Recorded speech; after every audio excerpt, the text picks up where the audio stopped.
You lost your right so your mental health can get back to normal, so you can experience joy, experience happiness.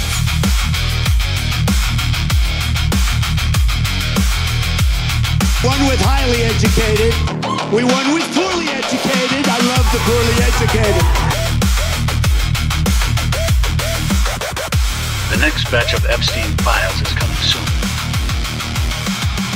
Welcome to the After the Bars podcast. Hey everybody, this is Sam. Welcome to the After the Bars podcast. What are you guys doing today? Sorry I missed Recovery Thursday. I just had to change it into Recovery Friday. I'm working on this app. It's an actual recovery app for sober livings, and it's just been taking a ton of my extra time. And yeah, I was just focused on code yesterday, and there's a lot of like authentication things, and I have to have like a trusted server here at the house, and it was a little more than I was expecting. I thought I could just run it all off of GitHub server, and I wasn't able to. So I had to like do trusted devices, and I'm trying to do it all on free accounts. And you can, as long as you don't have a ton of traffic to your app, you can have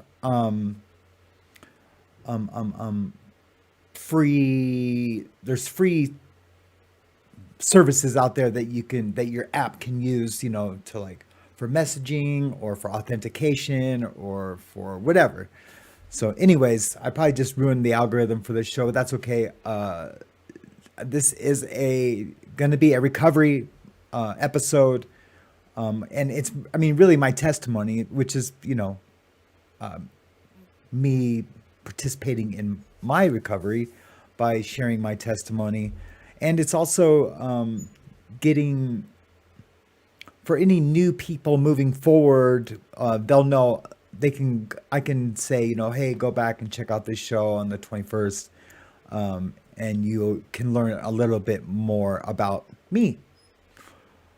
Not that it's anything great, but I do have a story to tell, just like we all do. And, I wish that I could have a sit down with every one of you and have a one-to-one talk and talk about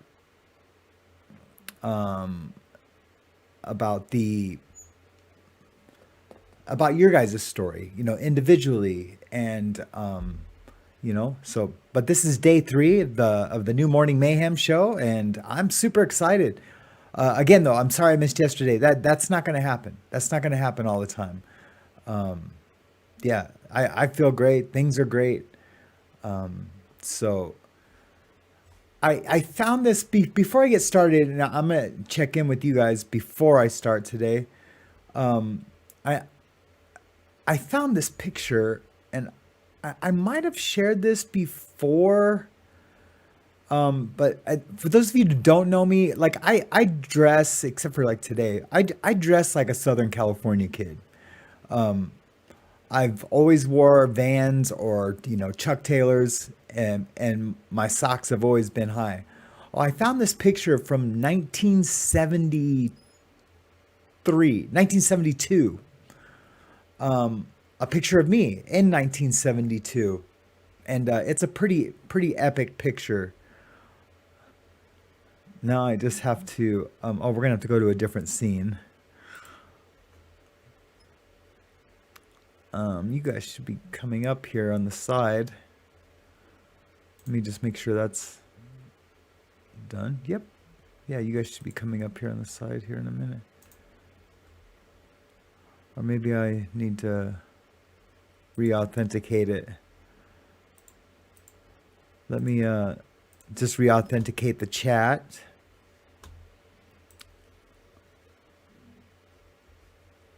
Wow. Hopefully I'm loud and clear, guys. I haven't even looked at the chat because I don't want to get sidetracked. Oh, shit. God dang it. I effed it up.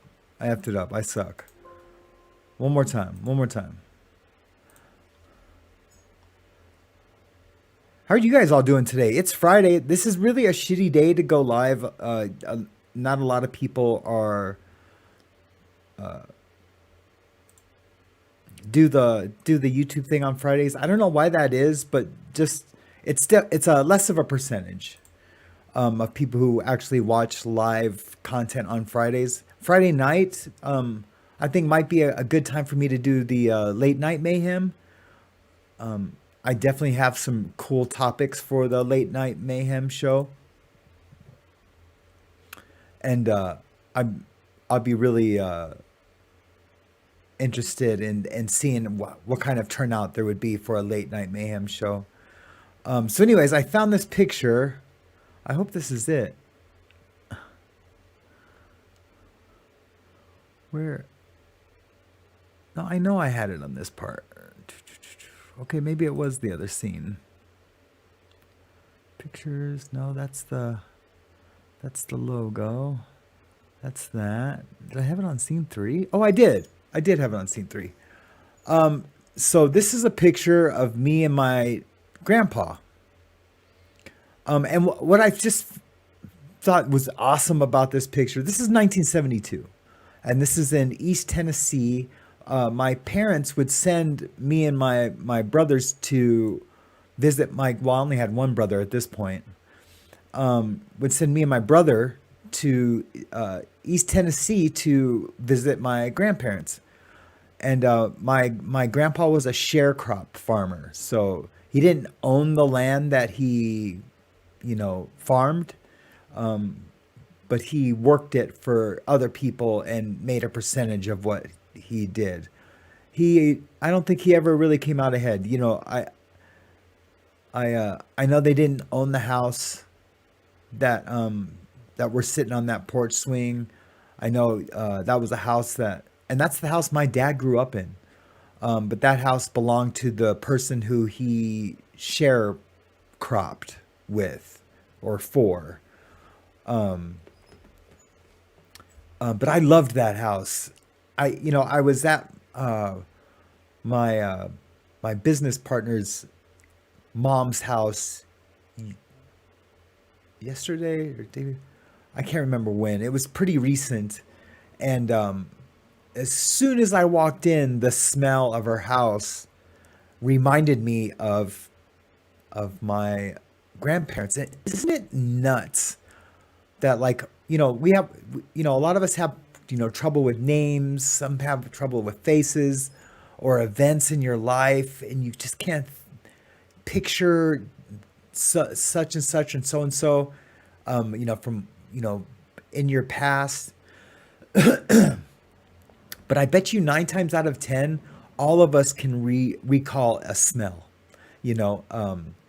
Smells are, I don't know.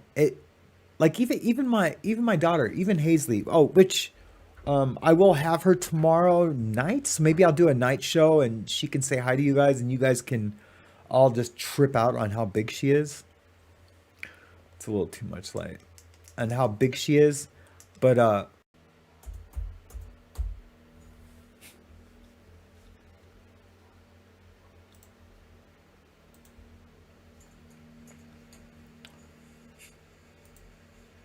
okay, I'm back.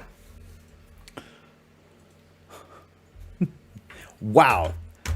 I wonder how hot it got. Okay, I'm back. It's 25 CPU, 25%. I wonder how hot it got. Let me turn down my phone. It's 25 CPU, 25%. Yeah, it's anyways, I don't have anything else open. Oh, Dell support. Bam, there it is. I bet you that's what it was. I had a Dell support tab open. You guys can hear me okay? Check. Yep, you guys can hear me. Okay, I'm going to close that. Let me just close some things. I only have one tab open. Camera. That. We should be good. I'm only using 25% of my CPU. And Okay. Sorry, guys. So, anyways, what was I talking about? What was I talking about? Well, I'll just go to the chat, and then you guys can tell me what I was talking about. But oh yeah, so let me just finish on this picture. So I seen someone said that I looked cute with no tattoos. Yeah, I regret most of my tattoos. I think I've talked about that before.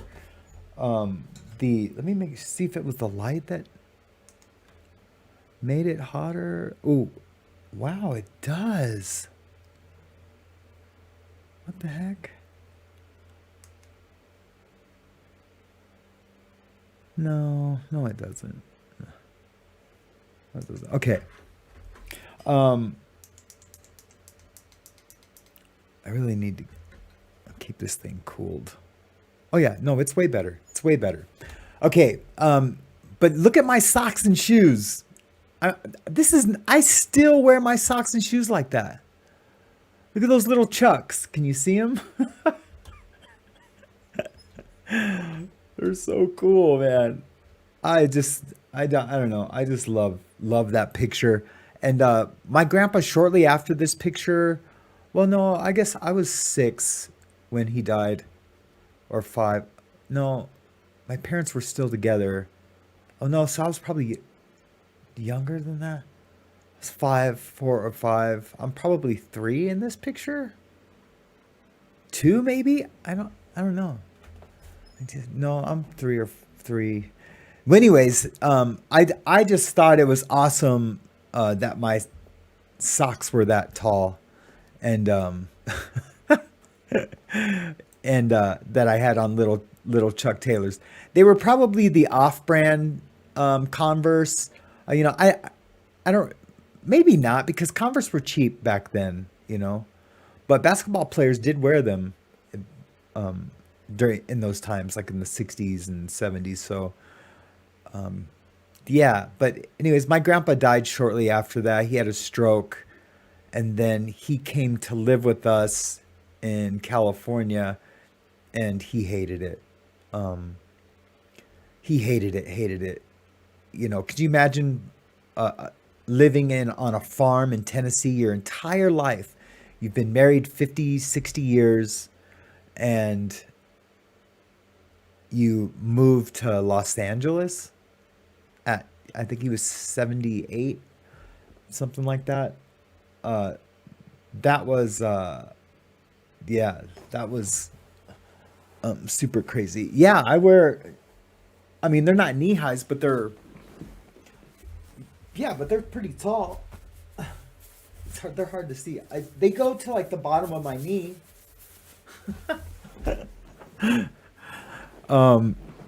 Every day. That's the only kind of socks I own. I mean, I have a lot of socks that have the stripes. I have a picture of me skateboarding in a pool that I have framed, where I'm like on the lip of the pool and you can see my striped socks.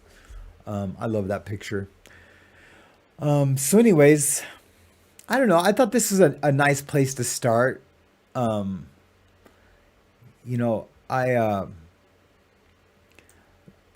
would say this is actually a perfect place to start, because this was my first, I blame most of my addiction on grief. Like I was grieving the first time that I was introduced to speed. And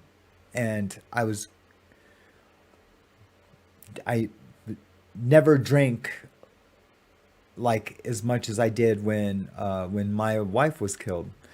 So this was my first experience with losing someone to death, and it hit me really hard.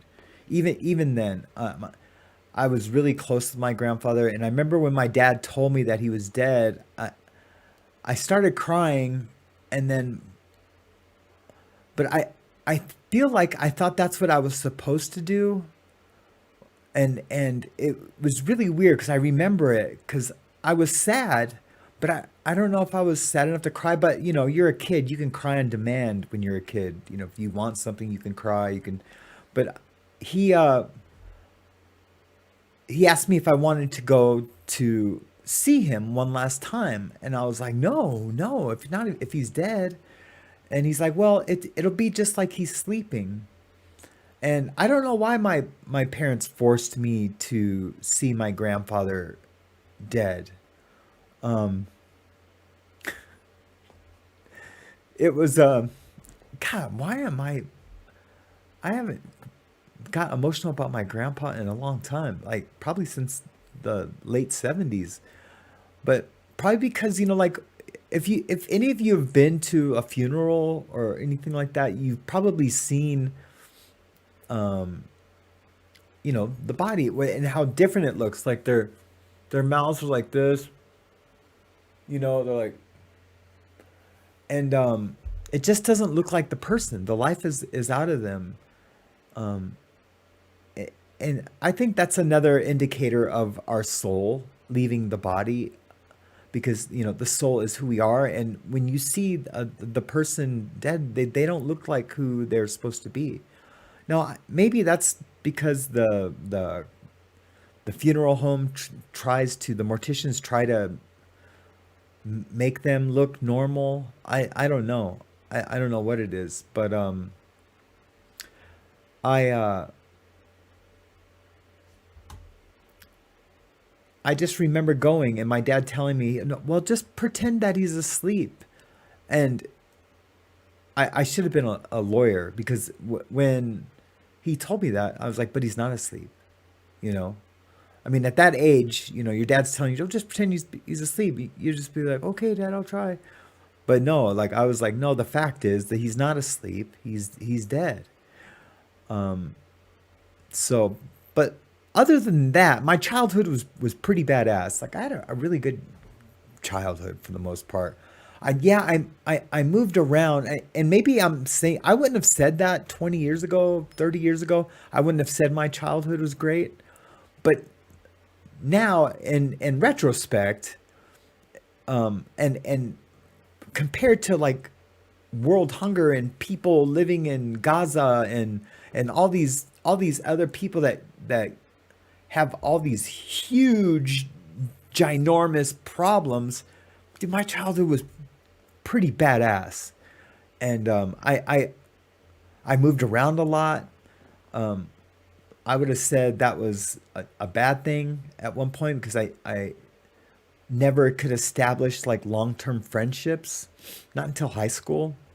And but you know, I went to 36 different schools from the first grade to the sixth grade or the fifth grade. I can't remember when I counted. But I had switched schools, and the school that I was leaving gave my mom my entire school record to take to the next school, and that had never happened. It was usually forwarded from school to school. And I remember looking at it, and I just started counting schools, and I was like, what, 36 schools in 6 years? Think about that. I mean, obviously it's an average of six schools a year. You know, I think one year I did three and one year I did nine or something, or maybe a few years I did seven. I can't remember. But I moved around a lot. And so I was having to make friends a lot. And I see you, Danette. Hi. Hey, Sheldub. How are you today? Tan Louise, good to see you. 1973. An awesome year. That's probably right when this picture was taken, was 1973. Thompson, hey, good to see you. And she's in Catholic school, we were required to wear socks like that. Yeah, I just always did. And I either wore socks like that or no socks. You know, when I got out of the water, and I got out of the water every morning. I wouldn't put my socks on right away, but once I got to the car, or I usually had a Volkswagen Bug or something, or a Jeep, I would yeah, I'd put on my tall socks. Trust me, I was most of my friends were surfers in high school, and I mean, I was a surfer, but I was like a cholo surfer. I was like a city boy surfer, even though I grew up at the beach. I don't know. Maybe that's because in my where my grandma lives in East LA, I I was there a lot, and I had a lot of friends there, and so I kind of tended to dress more like they did, just because I thought it was different and it was cool. So I was definitely an anomaly at my school. I went to Redondo Beach Union High School, and so I was definitely an anomaly. But back to the what I was saying, I maybe I'll move the chat over here so I can kind of keep an eye on it. I just don't want to get, you know how I get. I start Sam-splaining, and then I go off track, and then next thing you know, I've skipped an entire, prison sentence or something. So,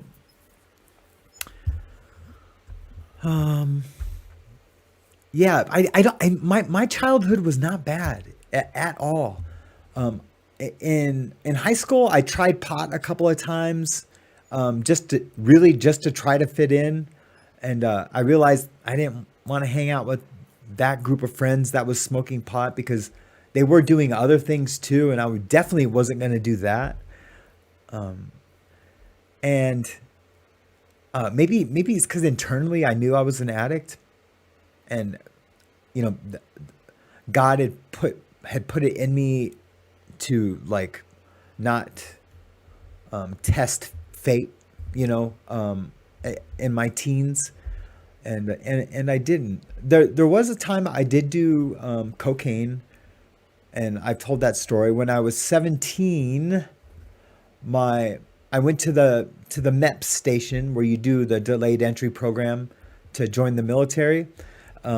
I was down at the MEP station doing my physicals and tests. I'd already took the ASVAB, but I was doing all the other tests and physicals. And my recruiter said, "Hey, come, you got to go home." And I was like, "What?" I still had a whole day there and needed to still get sworn in. And I was like, "Wait, what?" He's like, "Yeah, well, we'll bring you back next week."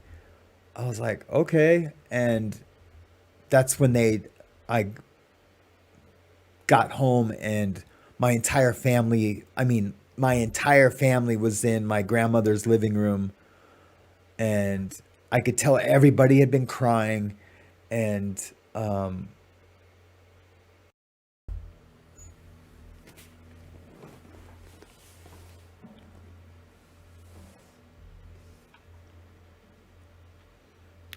okay, let's try this again. I First of all, I was looking at me in my picture. I look awful. Why do I look so tired? The lighting must be different today in here. I mean, it's not as nice out, that's for sure, but maybe I'll.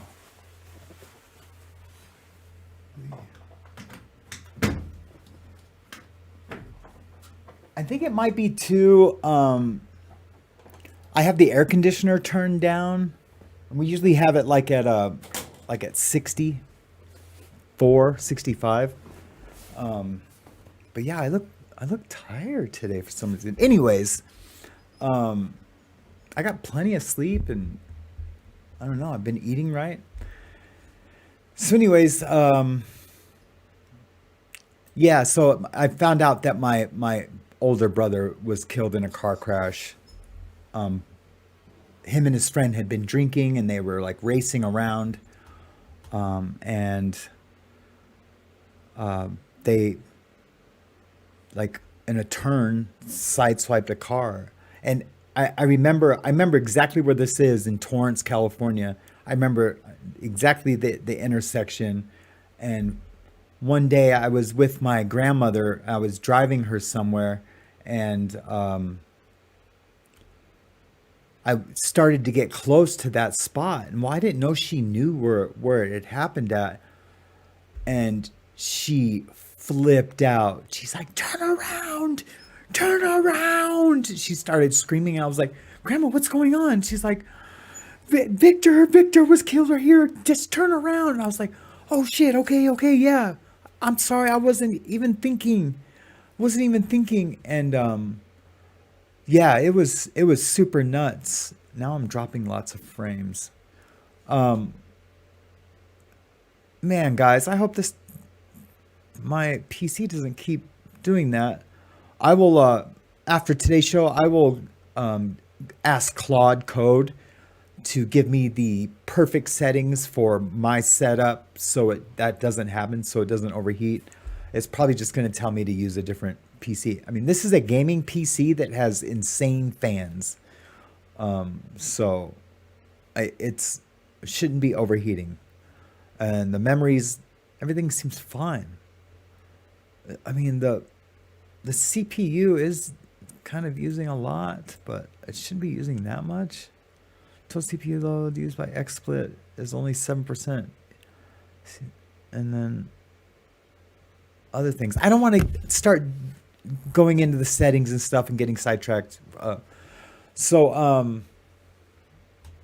Yeah. So then that happened. So moving forward, I didn't do drugs.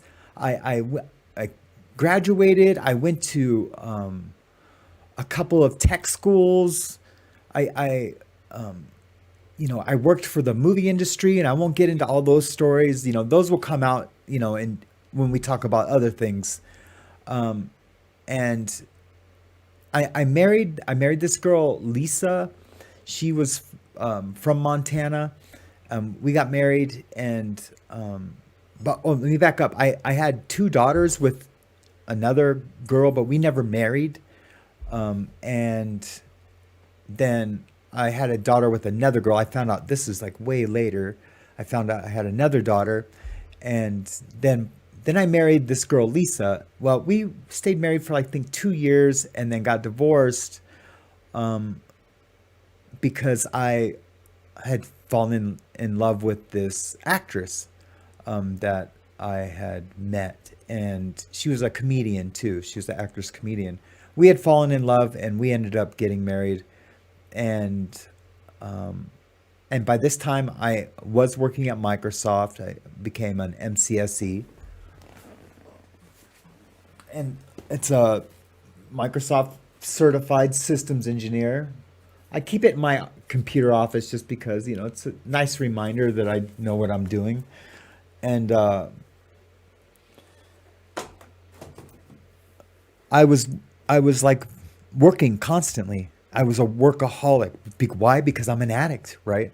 And it all makes sense to me now, but at the time it didn't. I was a super workaholic, and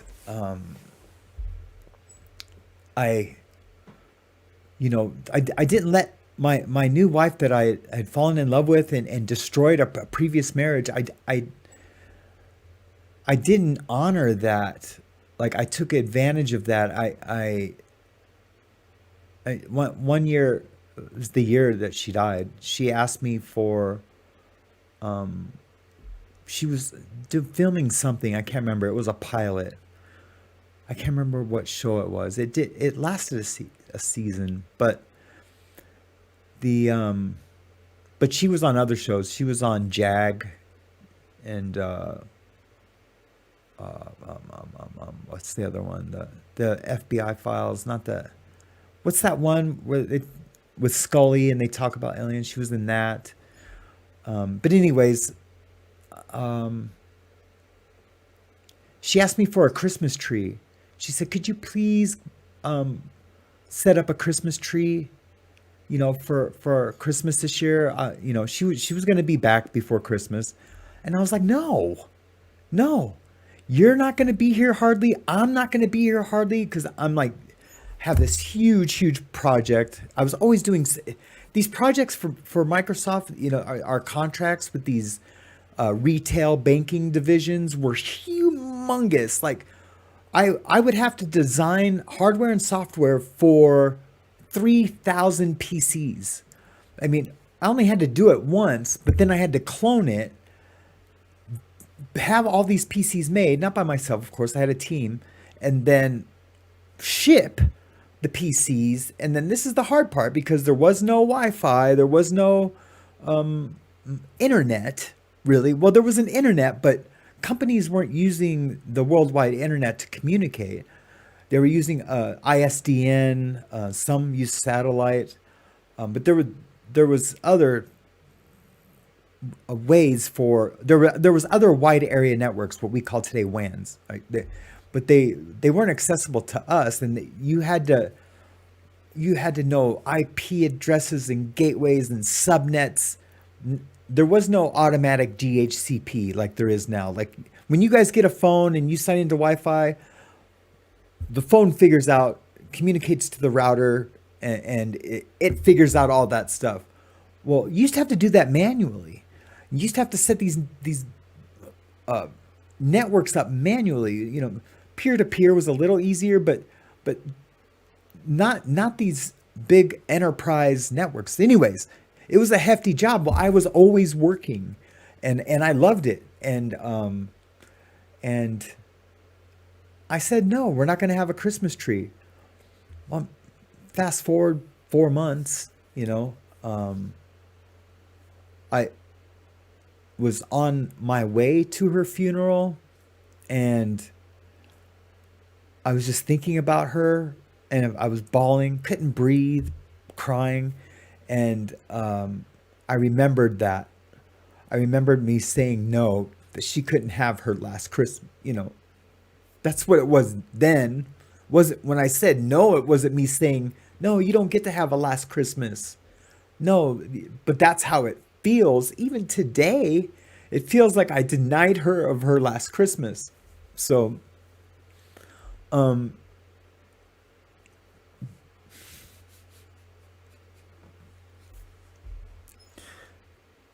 what a piece of shit, right? It was her favorite fucking holiday. She didn't care about any other holiday except for like my birthday, She really made a big deal of my birthday.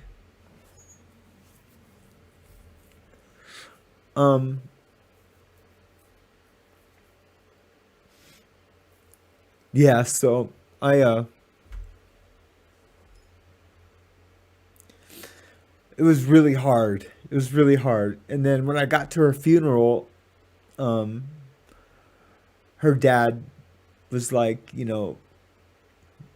you're the worst person in the universe, because I was supposed to be there. And a lot of you guys know the story. She was with her sister. They were seeing a play that her sister was in Washington. And they got T-boned by a drunk driver. And Carrie was killed instantly, and her sister was barely hurt. And I used to just pray, like, why couldn't it have been her sister? Why couldn't it have been her sister?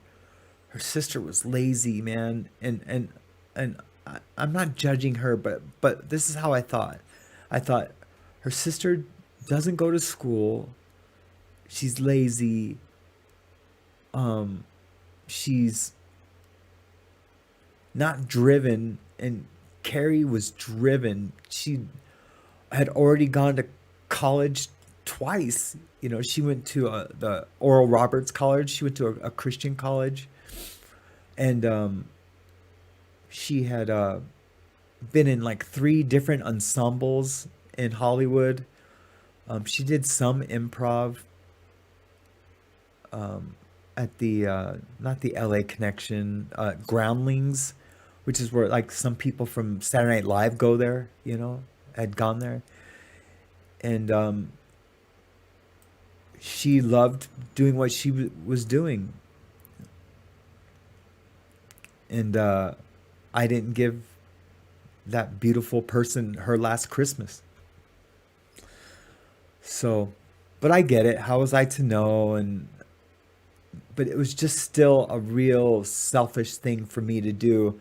And I really believe it was selfish because I didn't want to have less time at work was my whole reason. Like, no, I'm too busy and you're not even going to be there and I'm not going to be there. We're going to be there for 2 days, and then we were going to Vegas for, from Christmas Day to Christmas Eve. We went to Vegas till New Year's Eve. And then we drove up to Utah for something, and I can't remember what for, but we drove to Utah for something. It was one of our friends.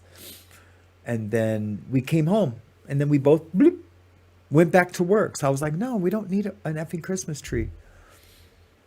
And I remember, I'm laughing and crying. I remember Christmas morning, she had my present. She like, here. I was like, what? We were totally fine on Christmas Eve. We went and had dinner with our friends, and we were fine. We each had a couple glasses of wine. We spent, we chilled that night together. But in the morning, when she didn't have her tree, she just took my present, like, here, dude. Here's your fucking present, man. I was like, well, I thought we'd open them in the living room. She's like, why? There ain't no fucking Christmas tree, I've never told these details of the story. I always just kind of like, yeah, I was a piece of shit. But, anyways, I started drinking really heavily at that point, and basically didn't get off the couch. For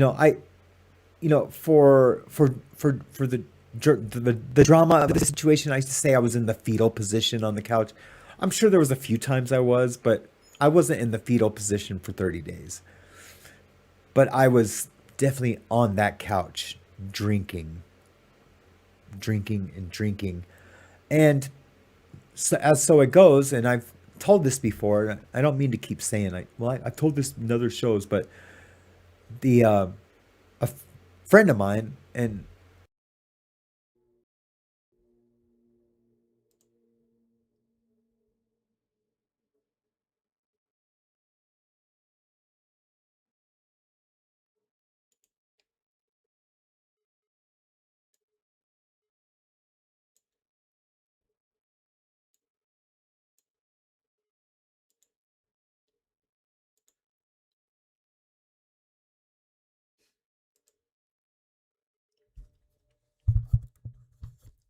hold on. Check 1 2. Can you guys hear me? Can I get a 5x5?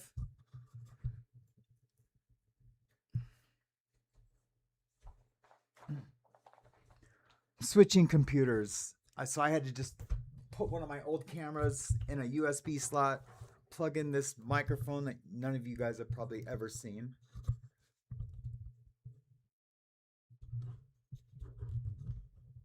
5x5? Thanks, Shell. Appreciate it. Am I loud or am I check 1 2 check? I don't know if I should turn up or not. Check 1 2.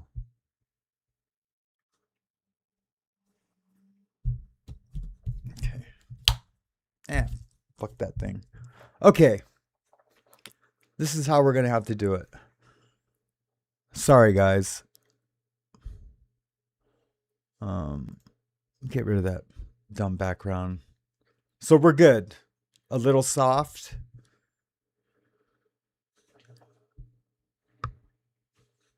Testing 1 2. Testing. Better. Oh, okay. Okay, anyways. Thanks, Incarnate Soul. Good to see you.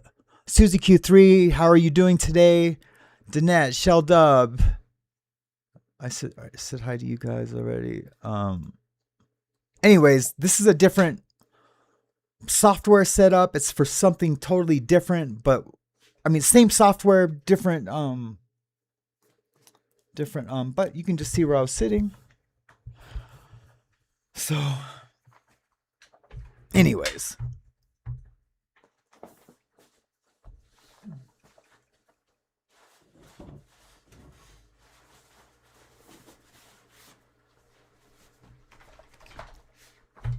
There we go. I have to be careful on this piece because it's a server and it's running my Firebase code in Python and a bunch of other things. But anyways, I don't want to geek out on that. But I look better. I don't look so sullen or... Maybe I'll use this camera because it makes me blurry. Good to see you too, Susie Q. So what was I saying? Oh yeah, I'm just a big piece of shit. Leave now while you can. I really should use this camera because it like AIs my face a little bit, so it's not so much detail. That other camera is an expensive camera, so it makes me look more clear, but at least this one I don't look anyways, I'm so vain sometimes. How do I keep track of all my stuff? It's hard, but I do. Me little noggin right here.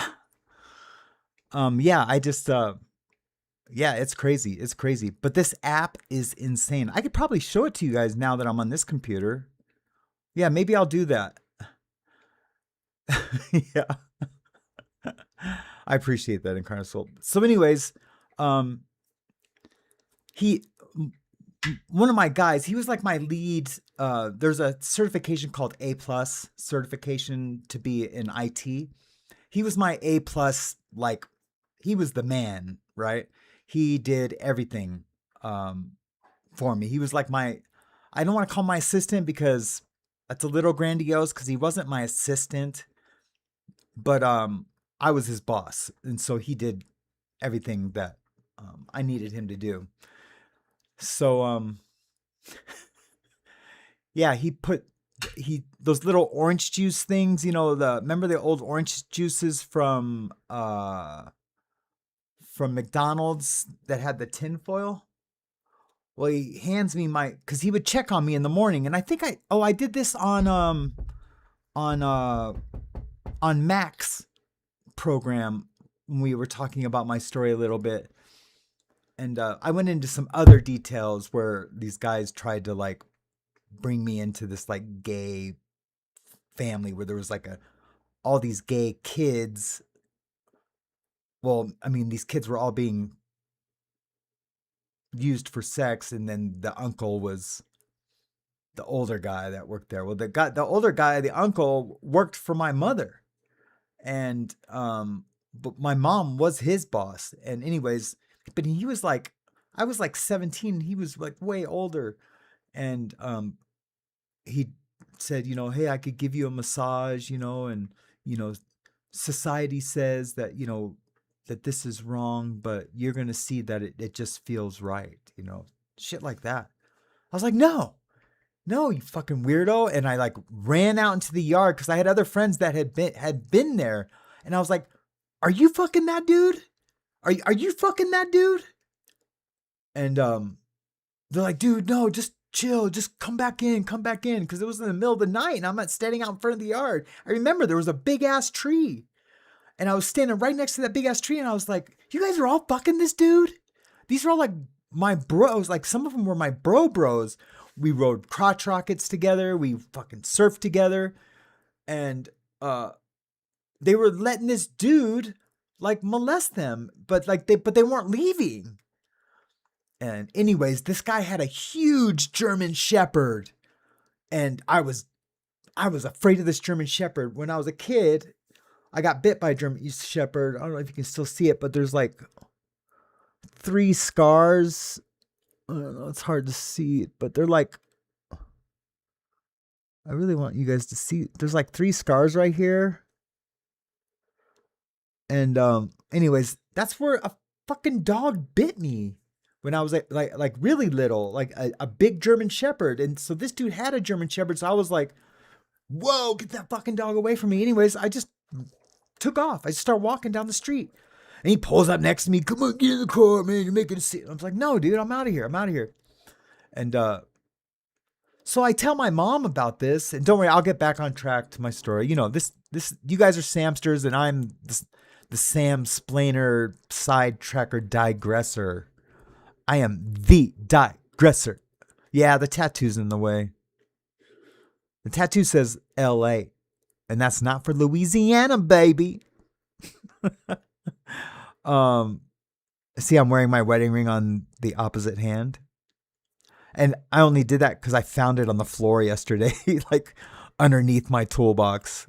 And I was like, oh shit, that's not where that should be. So I just put it on my hand just to, but, so yeah, I ran away from that. Anyways, I told my mom, like, hey, this happened. Fire this dude. And my mom was like, are you sure that's what happened? I was like, I'm fucking telling you that's what happened. She's like, well, I'll talk to him. Of course, he denied it. And she's like, look, he's like one of my best salesmen. I was like, wow, man. Wow. So, yeah. You know what? I kind of resent my mom for that a little bit. I'm just now realizing that. And I don't think I've ever like dealt with that. So I'm going to put that in my next fourth step. For those of you who are in recovery, work a 12-step program, you know, you do a personal inventory and you try to make a list of resentments that you have. And I always say, I don't have no resentments. I'm good. Everything that's happened to me, I've done to myself. You know, I don't have any resentments. But I have that one. Let me write that down. My mom's going to be like, hey, honey, I sent you some fudge. I was like, oh, yeah, well, you didn't fucking believe me when that dude tried to rape me. How about that? She'll be like, who? She won't remember. I'm going to remind her, though. She'll remember when I remind her who it is. He sold for her forever and ever and ever. So, yeah. So anyways, so the guy puts the drugs in my orange juice and I drink it. I think he's crushing up some like cross tops, you know, like the little cross tops you used to get, or people used to get, the ephedrine. It's like trucker speed. I thought he just crushed up a bunch of those so I could like wake up, you know, get out of bed. No, this guy put like 1/4 gram of crank in my, I am going to remind her, Thompson.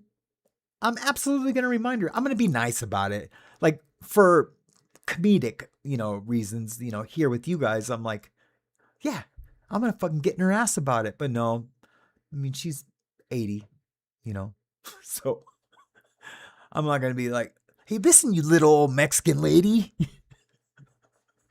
You didn't believe me when I was 17. She'll be like, what the fuck? You've been to prison like 4 times. How about that? How about you're a loser son? You know what I mean? If we're going to bringing up old shit, you know? So yeah, no, I'll be nice about it. I'll probably just tell her, you know, like, Mom, you know that thing with that dude that, you know, tried to molest me when I was younger? That shit was real and you should have fired him, but we're good now. We're good now. I just need to get that off my chest again 60 years later. Yeah, I don't know how she'll take that. I really don't. I don't know how she'll take that. But it's going to happen. I should record it and tell, well, yeah, I am going to record it. I'm going to be like, hey, Mom, I'm just letting you know you're being recorded right now, but don't worry. It's all good. I'm not going to take you to court or anything. But do you remember when you didn't believe me? It's going to be epic. Hopefully I can do it without laughing. Crank is like meth. Yeah, crank is like meth, 10 Louise. It's garbage. It's garbage. It's what's killing everyone around us.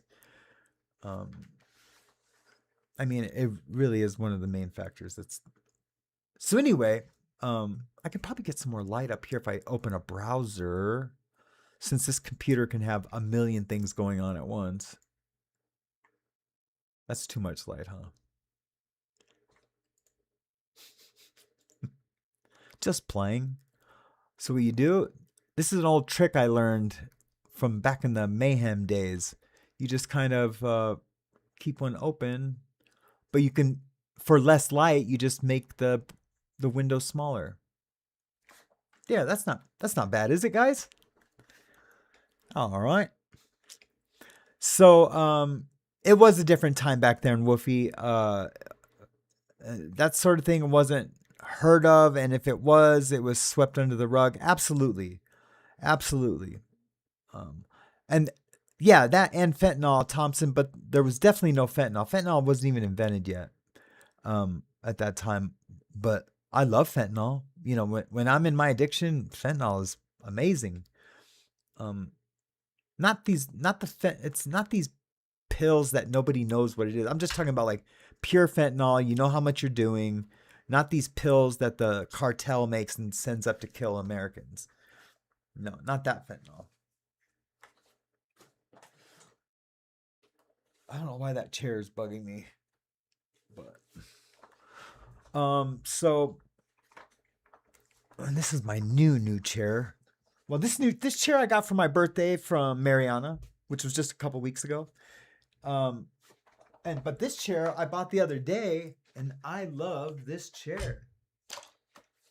It is super comfy.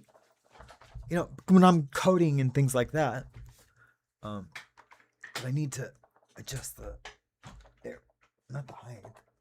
There we go. All right, let's get into it. So anyways, I was at such a low.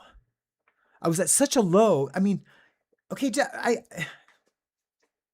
I never really know how to articulate what I'm trying to say right now, but let's just say you're just like a normal person. You're sad, but you're not, you're still going to work. You're still having fun with your friends and stuff. And then just say you do crystal meth, right? It'll get you high and feeling good. And you're like, oh, that stuff's pretty cool. Or you're going to be like, dude, I was up for 2 days and it sucked, So say meth can only bring you up to here with your dopamine and stuff, right? And if you're here, this is your level and you're like, you're just getting this high, but say you're down here where I was, never thought of suicide. Suicide was never an issue or an option until like way later in life when things were going okay. And I was just like, I'm just tired, tired of doing the damn thing, I had thought of suicide. But anyways, so, here to here, everything's in my way. Here to here is normal. Oh, I tried meth, right? Here to here is such a dramatic, it's such a like a, you know what I mean? They're like, this is amazing. I will never stop doing this. This drug I will do for the rest of my life. That I used to tell people that the whole time, all the time. And I tried to function for a while, doing it, but to do it and to not like go broke doing it, I had to sell it. And that's why I went to federal prison instead of state prison, because I decided I was going to, be the biggest M dealer in the world. What my sentencing judge said was that that Mr. Yarbrough controlled a meth pipeline from Mexico to Los Angeles to Denver to Montana, killing our children. And all I heard was pipeline. I was like, this fucking judge thinks that I was the lead organizer of a pipeline of drugs. I mean, the only pipeline I know is like the Alaskan pipeline, right? So imagine all the oil that just goes through the Alaskan pipeline.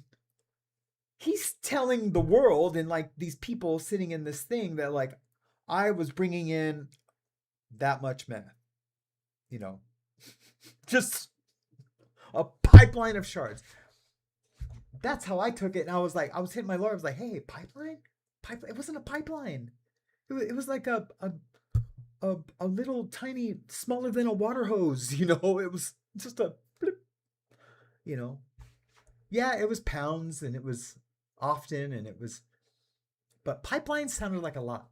But anyways, and then I go to federal prison and,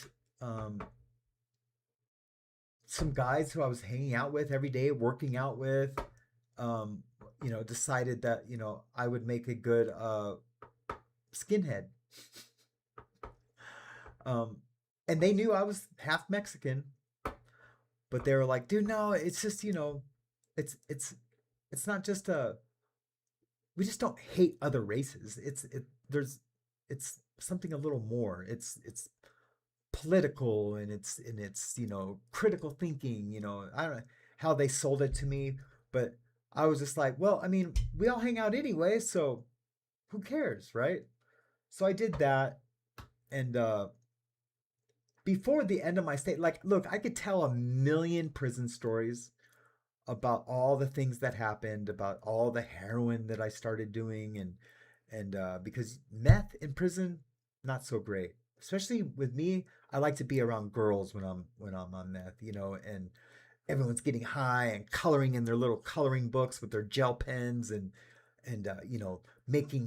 playing with glass and torches, and just having fun, going gambling. That was what I like to do when I was on heroin. I like to draw and tattoo and watch TV and eat every once in a while. But not on meth. So anyway, so in prison, I got addicted to heroin. And then I was like, I'm doing this drug for the rest of my life. Well, I found out really fast that, I basically never had to pay for heroin when I got out. I met some really good friends from Mexico in federal prison that were in the heroin trade. And so I got a split in my lip when I open it. So if it looks like it's like smeg or whatever, like little bit, it's not. It's just like a scab. Because I see people all the time on things, and I'm always like taking their little personal inventory. I'm like, oh, do they know they have some schmutz right there? A little schmutz?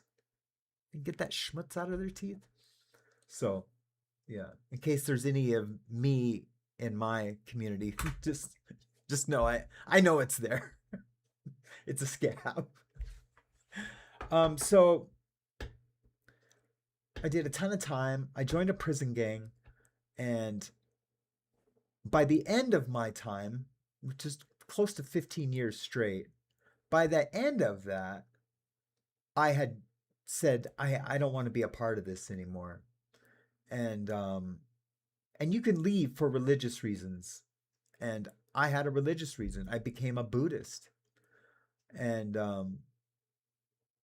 my close friends that were in my group, they were like, that's cool, man. I mean, what do we really do in here anyway? We're not like having meetings and rallies and, just check out Buddha for a while. He goes, you'll come back to God though. You'll see. And I'm like, I was never with God. So I didn't know, or with Jesus, so I didn't know what he was talking about. Oh, you'll come back to God. And I'm like, I was never with him. But what he meant, I get it now, was that like, you're one of God's children. You'll be back in his fold. You were there.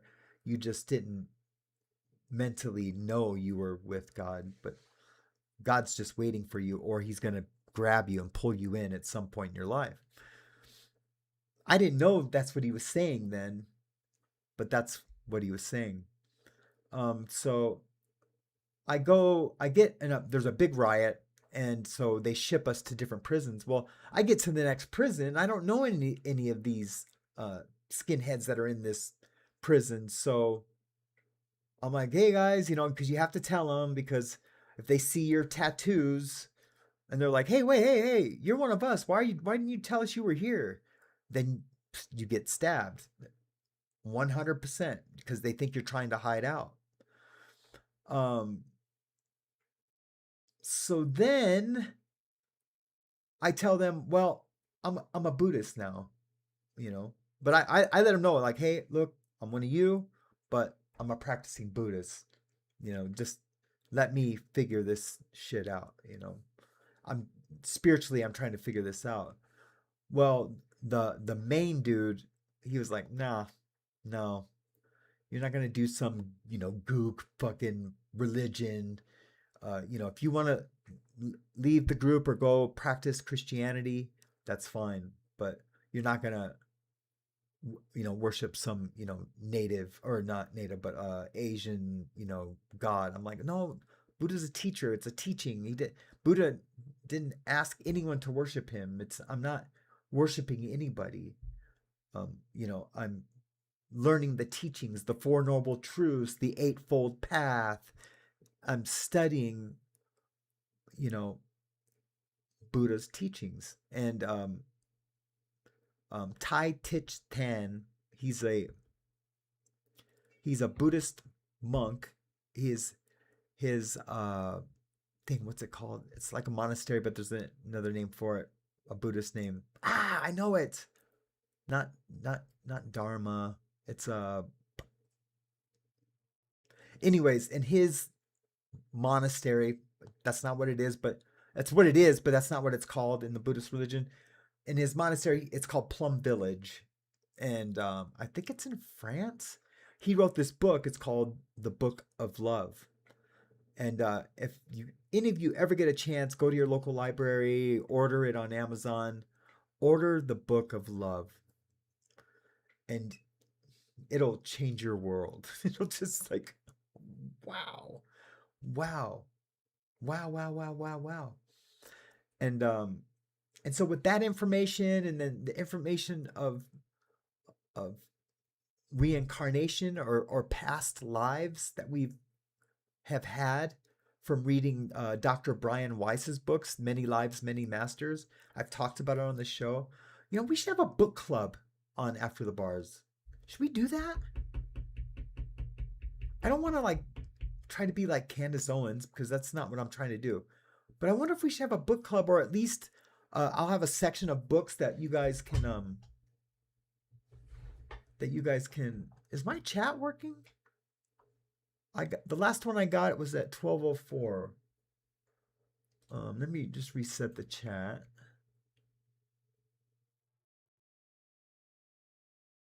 Hold on, guys. Don't let me forget where I'm at. No, it's connected. You guys just aren't saying anything. Okay. Or maybe it just needs to be reset or something. You know, there was a way to like refresh it. There we go.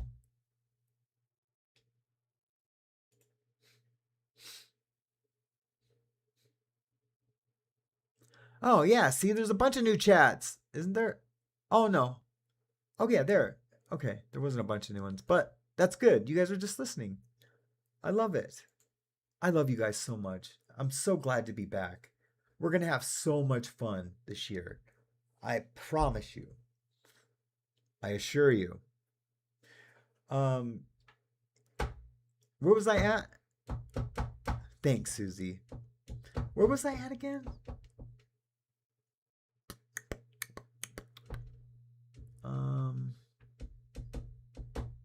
Oh, Buddhist. Yeah. So this guy's like, no, that's not what's happening. You can be a Christian or you can go, you know. I said, well, I'm not going, you know. If you want to get me off the yard, you can do that if you think you're bad enough. Well, I know better. You know, I've been the key holder of a few different prison yards. When someone's got to go, I say, hey, you and you go get that dude and make sure he's not here by the time I go have lunch. You know, hey, you and you, here's paperwork on this guy. Go get that guy. I don't want to see him in the morning. And you send 3 or 4 guys to get one guy. Doesn't matter how big they are. You always send multiple guys. It's the rules. It's just the way that prison runs. It's stupid. It sucks. Um, yeah, there is no one-on-one fight.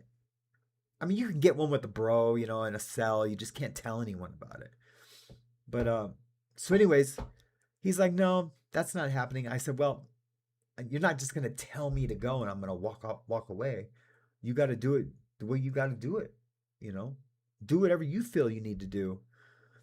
And he's like, all right, motherfucker, I got something for you. I got something for you. Well, I knew this, and I knew they were gonna come with like these things. So I was like, man, I'm gonna have to crash out. So that's what I did. I went and got one of these things and went and got into it with somebody else that I wanted to get into it with. This was just gave me a reason to do it. And I went and got him. And then I got shipped off the yard. And so at that point, I just said, you know what? I have to officially drop out of this group. There's no more, you know, pretending that I'm going to be in this group. But I also want to like love myself and love everyone else, no matter what color, race, creed, sexual preference, religion, and well, maybe sexual preference I would judge on, but no, just kidding. That I'm trying to love these people and not like hate anybody. And I never did. It wasn't like when they would start talking like amongst themselves and I'd like be in the group, you know, say it was like we were all working out and someone would be like, hey man, did you see what that fucking Jew did over here on TV last night? That Jew said that these guys are like, man, you know what, fuck that Jew, you know. When they would start talking like that, I'd be like,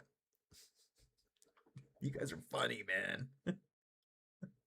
They're like, man, I'm not trying to be funny. I was like, I know, but it's kind of funny. It's kind of funny, you know.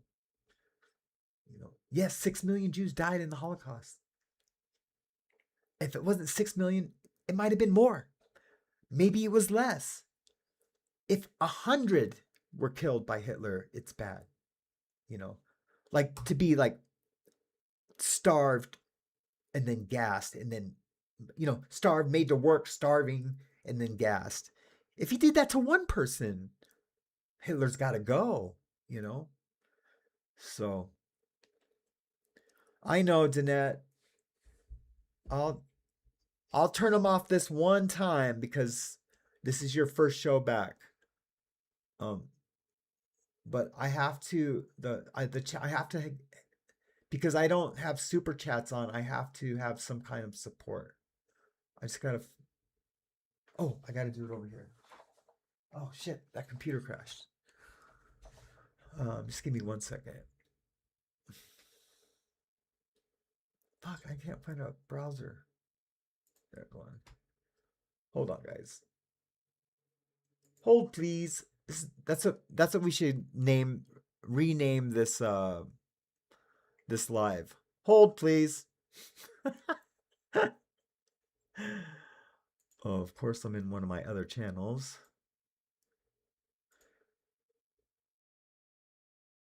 Yeah, I am gonna name this live. Hold, please.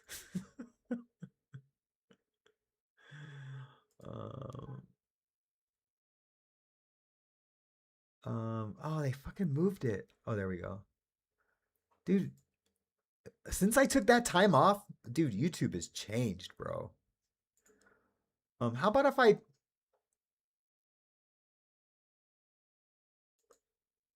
do fewer ads? That way I don't forget. No, I'll just turn it off for now. I'll turn it off for now. I love you, Danette. And this is my proof. Okay. Oh, you guys could see what I was doing? Oh, that's crazy. Wow, that's crazy. No, I know it's not a big deal, but when I'm late on paying my premium fee, this needs to go though. How'd that even get there? When I don't pay like my premium fee and I'm like watching something and I have to deal with those ads, it's not fun. It's not fun. So, but just know I am gonna have like limited ads during the live, and then I'll turn it on more aggressively for, you know, because every penny counts. And but I don't need super chats. I don't need anything like that. If anyone ever wants to like donate like a sum of money to put towards the channel, that's great.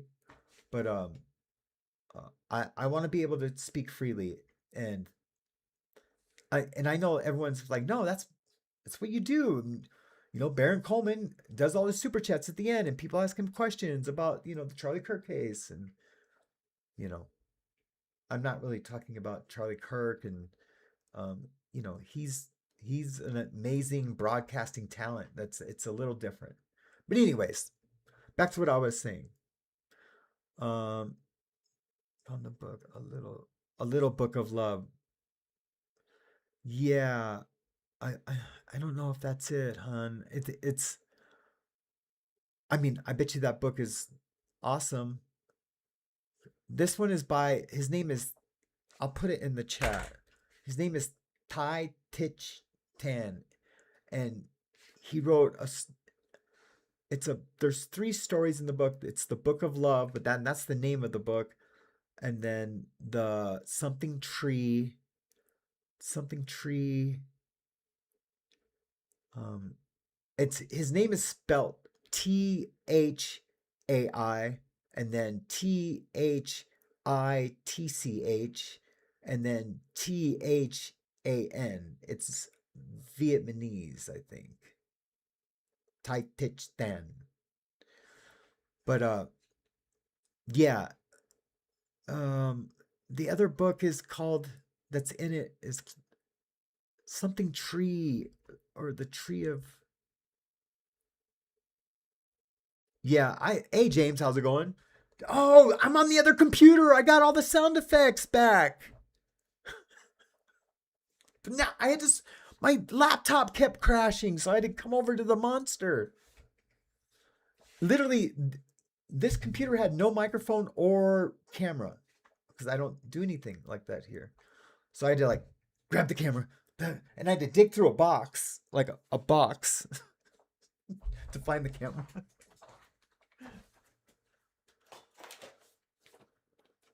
I had to dig through this thing. I stole this from the grocery store. Dig through that thing. The rest of it is all in the floor. This was piled high with cords and cameras and microphones.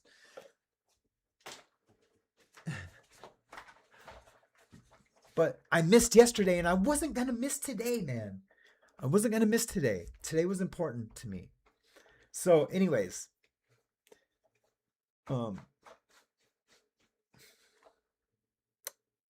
yeah, Tai Tich Stan, the Book of Love. So I dropped out. And to do that, you basically put a you have to say like, okay, I denounce these people, you know. And a lot of those guys were my friends, and I say that, not a lot, I'd say 4 were my friends, who didn't care I was half Mexican, who didn't really care about all the, you know, the Jews run the world bullshit. They did it strictly for community and family. And I think you guys can understand that. But the optics of it, right? The optics of it, you know, if I'm a Western Hammerskin, but you know, it's like, oh yeah, those are just my other friends, you know, that they, you know, they have some opinions, you know, about some things. But I'm not like that, you know. I'm over here reading, you know, about Buddha and about God, and trying to learn, you know. Normal people will be like, no, that doesn't cut it, bro. Because the optics are, is like, I'm still accepting that, you know, even though in my heart of hearts I don't. And you know, me and my 4 little friends, you know, they let it go because, you know, because they like my personality, or you know, because I'm the tattoo artist. That's a big thing, right? when you're the tattoo artist in prison, you can really do whatever you want, you know, and I think that's what happened. But this guy, he wasn't having it. He's like, no, you're either in or out, and you can't be in with that. Those teachings from, the fat Asian dude in Tibet, um, or he, well, I don't know where he was, but the, so yeah, so I went and got somebody into it, so I got taken off the yard. So I had to drop out. So when you drop out, you have to go to a whole different prison. I wasn't even planning on talking about prison. How did I digress to prison? But it's okay. It's okay. These stories it's part of my story. Hey, Batina. Yes, stitch nat hand. That's it. Thanks, Batina. I tried. It's been a long time. I've been a Christian for a long time now, so I haven't read those books. But those books brought me to Christianity. Like the Many Lives, Many Masters. I told that story how there was no books in this cell, and you couldn't have books in this unit, this whole section of this jail. And in my mattress stuffed was Many Lives, Many Masters, and I read it, and I was like, oh yeah, I'm not living right. Like I'm talking about like all my life. I'm not talking about just being in a gang or wanting to fight everybody and being, halfway suicidal / homicidal. It was like, there's people, I have spirit guides and they love me and they want like guardian angels, and they want only the best for me. They want me to love and learn these lessons this life. They want me to find God this life so I don't have to keep coming back and making myself better, go through addiction, imprisonment, to feel the loss of a loved one being killed, to learn how to grieve that and grow your soul, your spirit. That's, because each life we come for lessons until we get it right. And then we get to be with God, our spark of light. That's God, that, because that's what we are, with these little sparks of light, of love. That is God, and God is our source. We just need to bring that spark back into the source, right? And that's what I gained from like all the readings I had done on different religions, and then having that book right when I needed it, because I was on self-destruct mode. I just got in a fight with two black guys down in the TV room over a TV, because I wanted to watch 2.5 Men because it was super funny. I was already watching it, and they're like, "Hey man, does anyone watch this?" I'm like, "Yeah, I'm watching it." He's like, "Well, we're gonna watch the game, bro. It's only you, so all of us want to watch the game." I'm like, "Well, when this one's over, it had like 5 or 10 minutes left." He's like, "Nah, no, we're gonna change it now, bro, because these other white dudes in this jail let these dudes talk to them like that, right? Well, I'm not that dude. You can ask Scoville. I'm not that guy. No one's gonna talk to me like that. No one's gonna punk me because I represent the white guys, and because I'm a man." So anyways, I'm like, "Oh yeah, motherfucker, let's go then." And then we just went at it. And then I was in that cell thinking my life sucks. This is my whole life, is just being in jail and fighting. But then I was in that cell with that book, and I was like, I'm living wrong. It was the only book in this like 40 cell jail, like section of the jail. It was the only book, was this little book about spirit guides and how things happen for a reason, and we make pacts with each other. Like I can make a pact with you in the spirit world. You and I make a pact that like, okay, I'm gonna be your son, you're gonna be my mom, and I'm gonna die when I'm 4.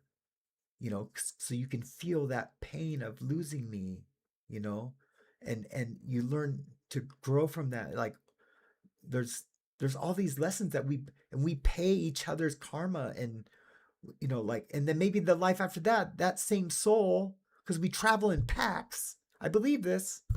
We travel in packs, and like, okay, I'm going to meet you when you're like 40, and we're going to cross paths, and we're going to have this talk about this, like what I'm talking to you guys about today. And it's happened to me like a few times. I know, guys. Just I know. I won't say it again. Um, a few times. Um, and it's pretty amazing. It's pretty amazing. So they sent me to a prison in Florida where there's kind of a bunch of guys like me. Um, Sam Gressing, yeah. So funny. Dumb Sam Gressians. And yeah, I went to that prison. Now there was a lot of pieces of shit there because a lot of those guys were just check-ins over drug debts. They ran up, $10,000 worth of heroin, and they just check in and check in and check in, and they end up at this jail where I'm at now because I dropped out of a prison or of a gang and went to this prison. So, we all have our reasons. There's, who was I to judge? But it was really hard to hang out with anyone there. I just kept my blinders on and was like, pff. And there was some heavy hitters there. There was killers there. Like ex-AB, Aryan Brotherhood dudes were there that had lots of bodies. And they would do another one.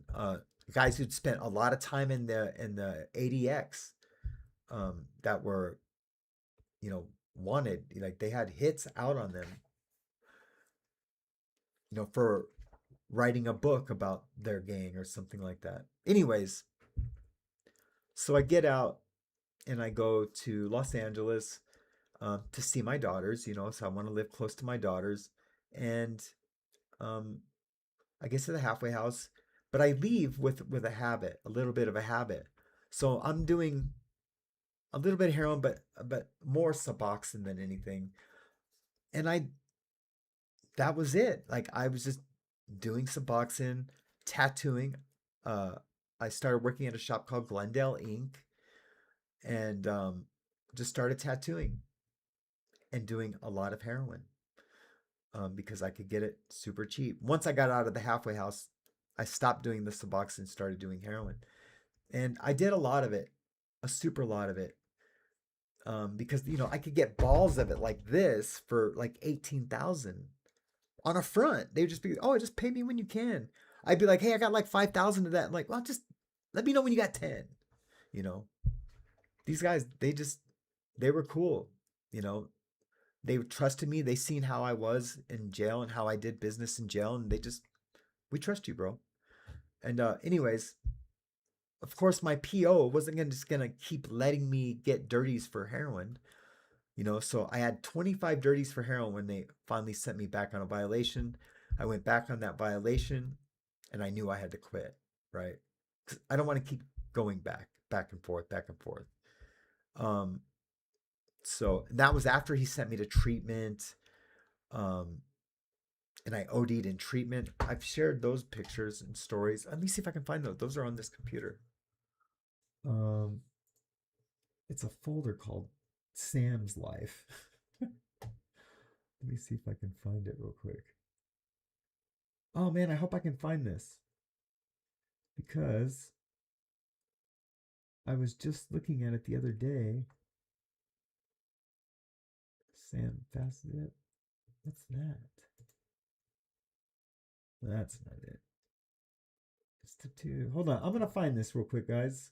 Is it new folder? No. My cartoon? No. Hidden camera? What the hell? Oh, it's a show. Hold on, guys. Let me see if I can find this. This is all part of the story.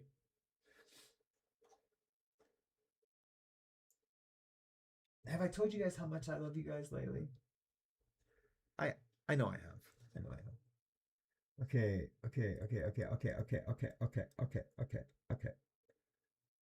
Dang, none of that is it. I just seen it. This one says Sam, but I know that's not it. It says like Sam's picks for the live.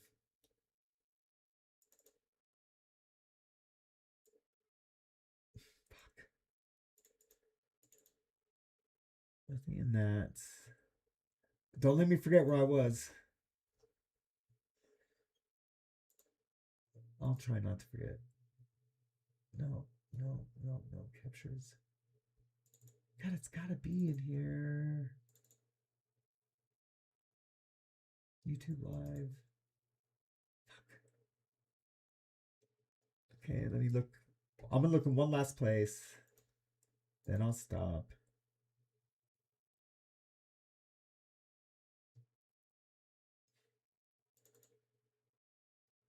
Okay, 2 last places. I was just looking in it. MID logos for YouTube. Where the fuck could it be? Man. Bear with me, guys. Don't leave. Oh, yeah, I mean, you can leave if you want, but I don't want to beg you to leave. Oh, I think it's in here. I think it's in here. Epstein program, Kurt Filmora. Because I know it was in one that I was using as a project folder for the show.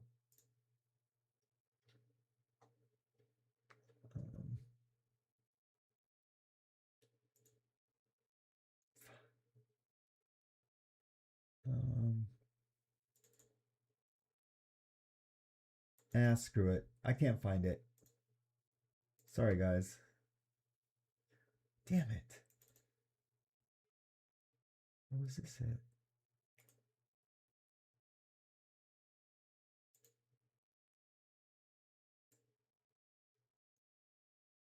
Oh, is it? Oh, I think it is in here. Backup video folder. I think it is in here. Global fast folder.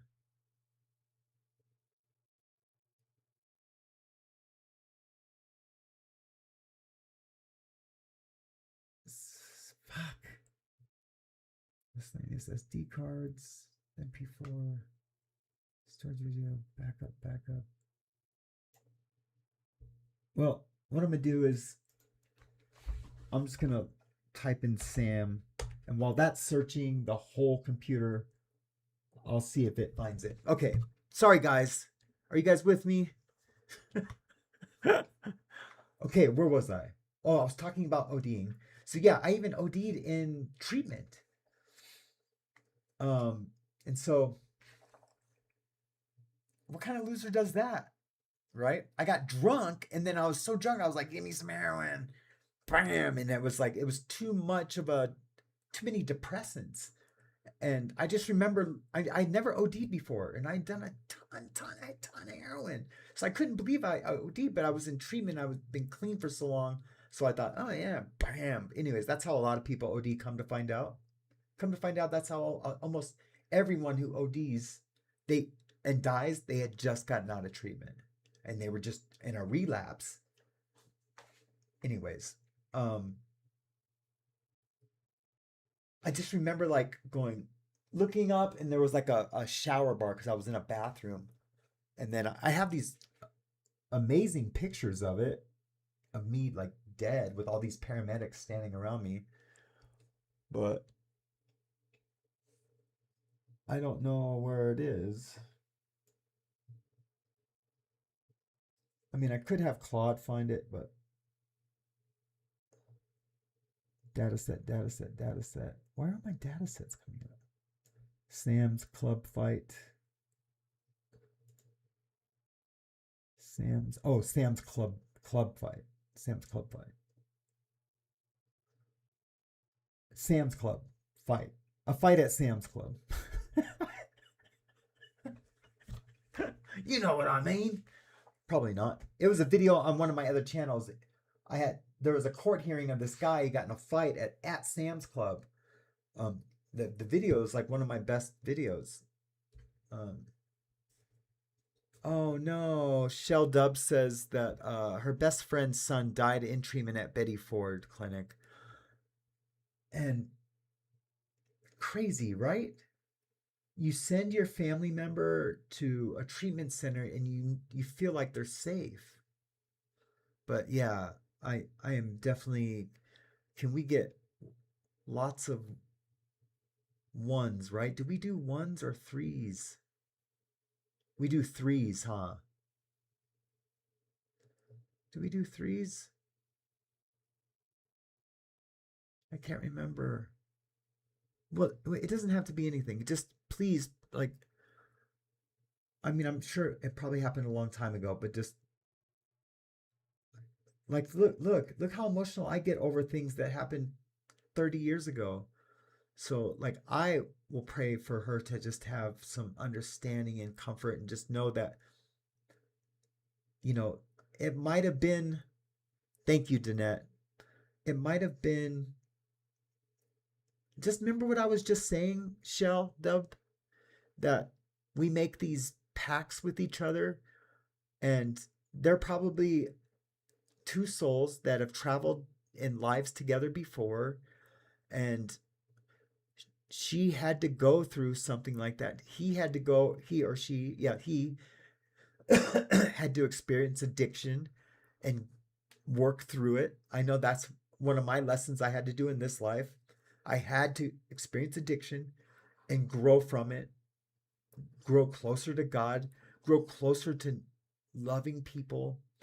Um, and I hope that God puts it in her heart to understand that connection of what's to be is to be, and it's just it's yeah, we have free will. There's always that, but um, you know, it's like, this is what I am gonna do for you, you know, and I'll see you down there, you know. Of course, they don't remember any of that, and that's the hard part, you know, that we don't get to know our spirit lives. But when we die, and from this one, you go there and you see your family and friends, those are the spirits that you've always known. So when people say, like, "Oh, I seen my dad," you know, this near life experience, you know, well, yeah, he was your dad this life. He's probably your brother in one life. He's probably your wife in a different life. When you read Many Lives, Many Masters, really have an open mind. And by the end of the book, it's not even going to take an open mind. You're going to be like, okay, there's no way that this doctor is lying. I mean, you can't ever say that with absolutes, right? But it's pretty cut and dry that he's not lying. He gave up his entire life at Harvard being the psychiatric director of psychiatry or whatever to go to hospices and tell people that are dying, look, this is what's going to happen. You're going to be okay. You're going to be okay. You're going to see your spirit guide first, and the people that love you, and then there's like a healing that you do, because these lives and these bodies are exhausting, right? How exhausting are these bodies? Like, my body's falling apart right now. That's one of the reasons why I'm getting a divorce. My wife is like, I'm 30 years old. I'm married to an old man who gets out of bed like this. Like, oh, God. Oh. You know, not every morning, but most mornings. More mornings than not. And I get it. If you love someone, you love them no matter what. But I wasn't in love anymore, you know? And so, like, I wanted to, like, set her free, and so she could spread her wings and find that something. She told me one time, she's like, I need someone in my life that's spontaneous and adventurous, and because I don't like my plans being broken. It's because I'm a curmudgeon. I'm an old man, so, like, I don't like my plans being disturbed. Like, if I'm planning to go to Walmart, and I know this is terrible, and maybe not with, like, plans like that. It's got to be something bigger. If I'm planning to be home and I'm going to work all weekend, which is usually what the case is, and you're going to Great Falls to see some friends and go swimming and stuff, well, we already know I have these plans to be here to work. And because I don't say, oh yeah, fuck this, let's go. It was bad for our relationship. I just, I don't know. I don't want to go to Great Falls and hang out with a bunch of 20 somethings, at a pool. I still love Mariana to death. Like, I was trying to explain this to her and she gets it. I love her to death. And I'll do anything for her. Like, she will get the same support from me away than she would if we were together. I'll still pay what bills I can, and of course see Hazley as much as possible. But I want to work. I had a tattoo shop, 2 Harleys. Not that material things mean anything, but like, I used to work and accumulate. I think this time now, as I work and accumulate, I'm just going to accumulate a savings account and not all the things, all the little toys that guys compete with each other against. Does any of this have anything to do with recovery? I guess it does. It's relationship stuff, right? So yeah. So where was I? Because I forward digressed into so I OD'd. They sent me back to court. And when I got to court, that I would have to dinner at Denny's at 4 p.m., right, Sam? That's right. They took away our Denny's though. There is no Denny's here. It was my favorite place to eat, like, late night food and before 4 o'clock or at 4 o'clock. Oh yeah. There used to be 4 Burger Kings here. There's 1 now. This all happened in the last year and a half. But there's 20 Jersey Mike sandwich shops. Thankfully, my really good buddy John Wagner owns those Jersey Mikes. And actually just lives right down the street from me now. Because I don't live in the city anymore. I live out away from the city. But it's beautiful. I mean, you guys could see through my office window how beautiful it is. So anyways, where was I at? Yeah, so we have IHOP. We have an IHOP. What is Denny's? A restaurant? Yeah, Tan Louise from Great Britain. It's a restaurant. It's like what can I compare it to that's in Great Britain? It's like I don't think those are in Hof's diners are in the Netherlands. It's like a Hof's diner, but those are in Winterswijk. Well, that's where I went to. One was in Winterswijk in Holland, and just outside of Amsterdam. It's like a section of Amsterdam, but it was called Hof's Diner. It's kind of like that, and there's a few of them.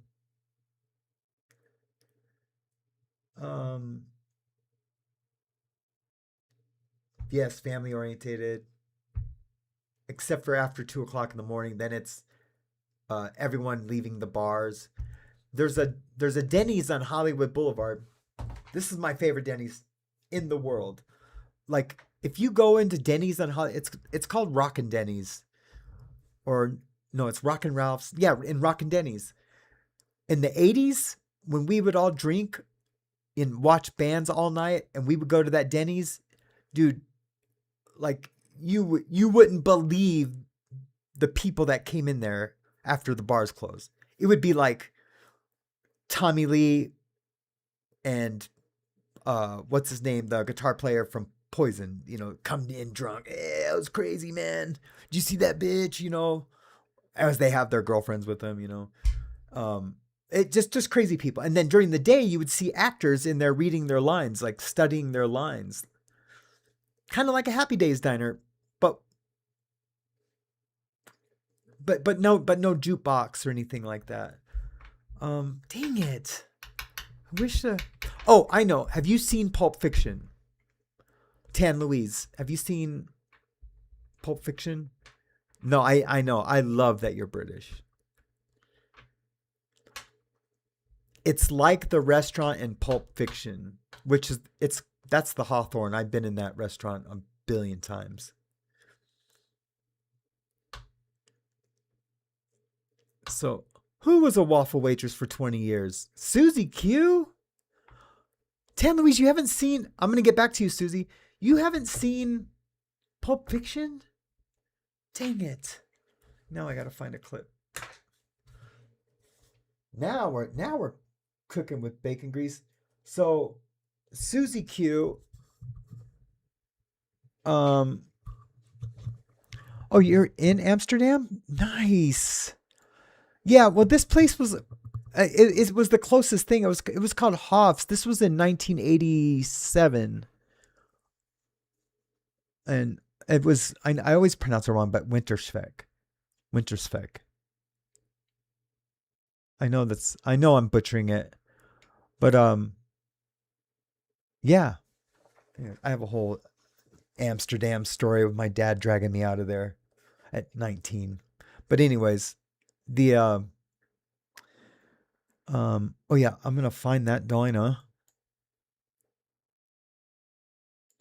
Hello, honey bunny. Hello, honey bunny. Hold, please. So funny.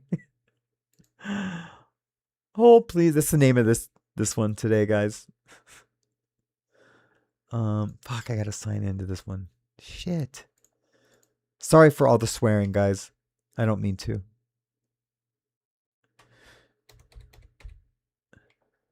But just hold, please. I don't know why I'm finding that funny right now. I'm gonna look it up on this one because I don't want to mess up my algorithm. Pulp Fiction diner.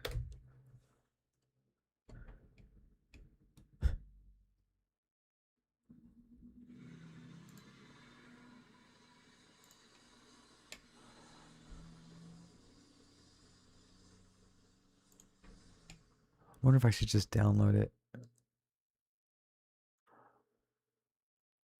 Just one more second. I got it.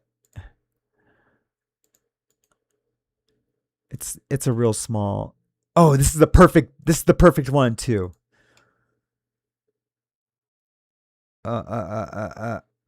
Ooh.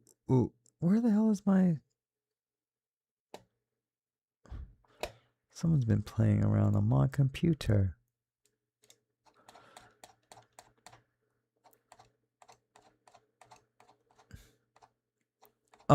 So where was I at? Yo, yes, you would see movie stars.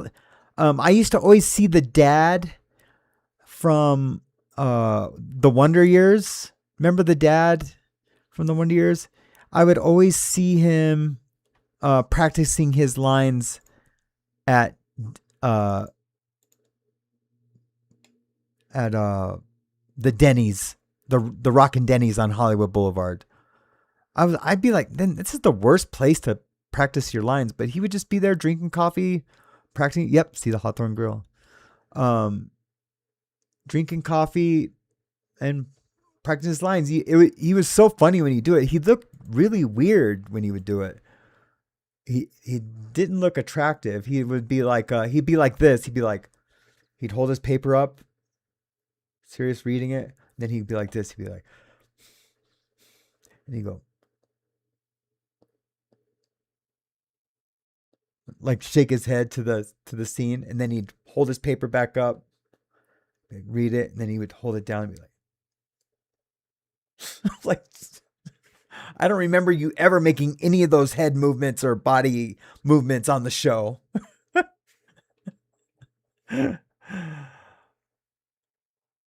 So,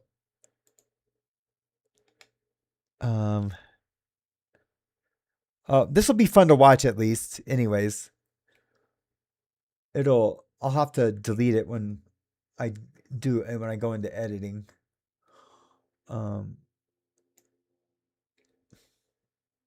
Dude, I just have too many things running. I really want to do this for her just to show her. Okay. Are you ready? I'm focused, I promise. I'm playing it right now. I had to find the video, download the video, uncompress it. Here we go. Video file. Desktop. Recent. Oh, of course it's not. I gotta sort it differently. God, you suck.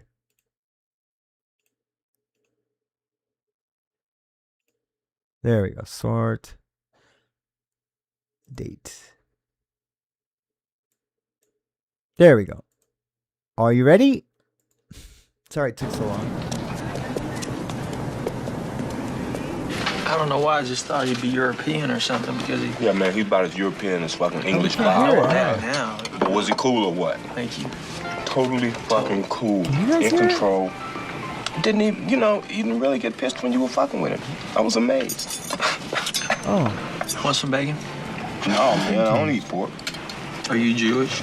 No, I ain't Jewish. I just don't dig on swine, that's all. Why not? Pigs are filthy animals. I don't eat filthy animals. Yeah, but bacon tastes good. Pork chops taste good. Hey, Oh, sewer that's rat my may favorite taste like line. pumpkin pie, but I'd never know because I wouldn't eat the filthy motherfuckers. Pigs sleep and root in shit. That's a filthy animal. I ain't eating nothing, ain't got sense enough to disregard its own. hey, I'm gonna get back to that. So that's the did you see that, Tan Louise? That kind of diner?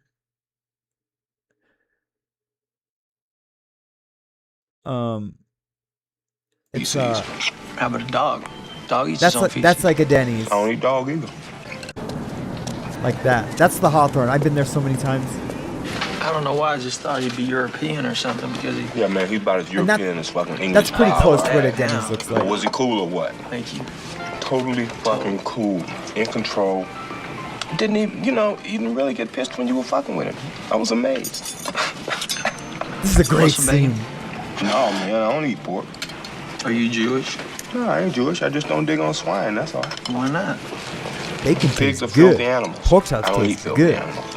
Yeah, but bacon tastes good. Pork chops taste good. Hey, sewer rat may taste like pumpkin pie, but I'd never know because I wouldn't eat the filthy motherfuckers. All right. So that was a mission accomplished. Now I just gotta get it out of my face.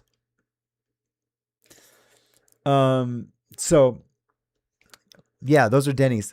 I miss our Denny's. And I'm telling you right now, still, like just before they close, you could get a pretty big breakfast there for $5-6. And just after we just had Burrito Gate, where they're talking about the cost of eating out or what a burrito is. Did you guys hear about Burrito Gate? Oh yeah, does it really? It looks weird. Yeah, that's, I haven't been to Great Britain. I've been to Amsterdam, and I've been to I've been to Spain, and I've been to a few, just I had a Euro pass. So I've been through other places, but didn't really stay there. We hosteled a couple of nights. Didn't end up staying the whole time I wanted to stay. My dad was not having it. I was basically telling him I'm not coming home. Because I met a girl from Spain who had dual citizenship. She had Dutch citizenship and Spanish citizenship. And she was definitely, sexually, she was from Europe. And I was just an American boy, And she took advantage of me. And I loved every second of it. So I I basically told my dad I wasn't coming home. Basically. But once I did come home, I was like, oh, thank God I came home. But she had her own flat, and she got me a job at this little grocery store underneath her flat. I don't know, it was pretty cool. But anyways, so I'm not just rambling all afternoon. We'll get to the nitty gritty. So the judge said I had to live here because every time I violate, they'd put me on a plane. They'd fly me to Montana just to see the judge. If I didn't show up and missed a meeting with my PO, I had to be locked up, Con Air to Vegas, then wait a month or two, then Con Air to sometimes SeaTac, and then to Montana. And the judge's like, I'm not paying for that anymore. You're going to live here in Montana. And I was like, the fuck I am. I'm not living in Montana. You've lost your mind. I'm not living in Montana. And I was like, okay, no, that's cool. I'm going to show you. And I was going to go get drunk and gamble and violate my probation. So they'd have to violate me again and then terminate it. Because after 3, the 4th one, they usually terminate it. They're like, okay, you're going to go do 2 years and then we're going to terminate your probation. I was like, I'd rather do that than be free. How sick is that? That's sick. That's only an addict thinks like that. Or a career criminal, or, someone who's been institutionalized. Those are the only people that say, you know what? No, I'd rather be locked up than live in this beautiful mountainous state with rivers and lakes and an affordable living, and somewhere where I can make a ton of money as a tattoo artist, and or construction, and or computers, and the cost of living is cheap. The houses are inexpensive to buy.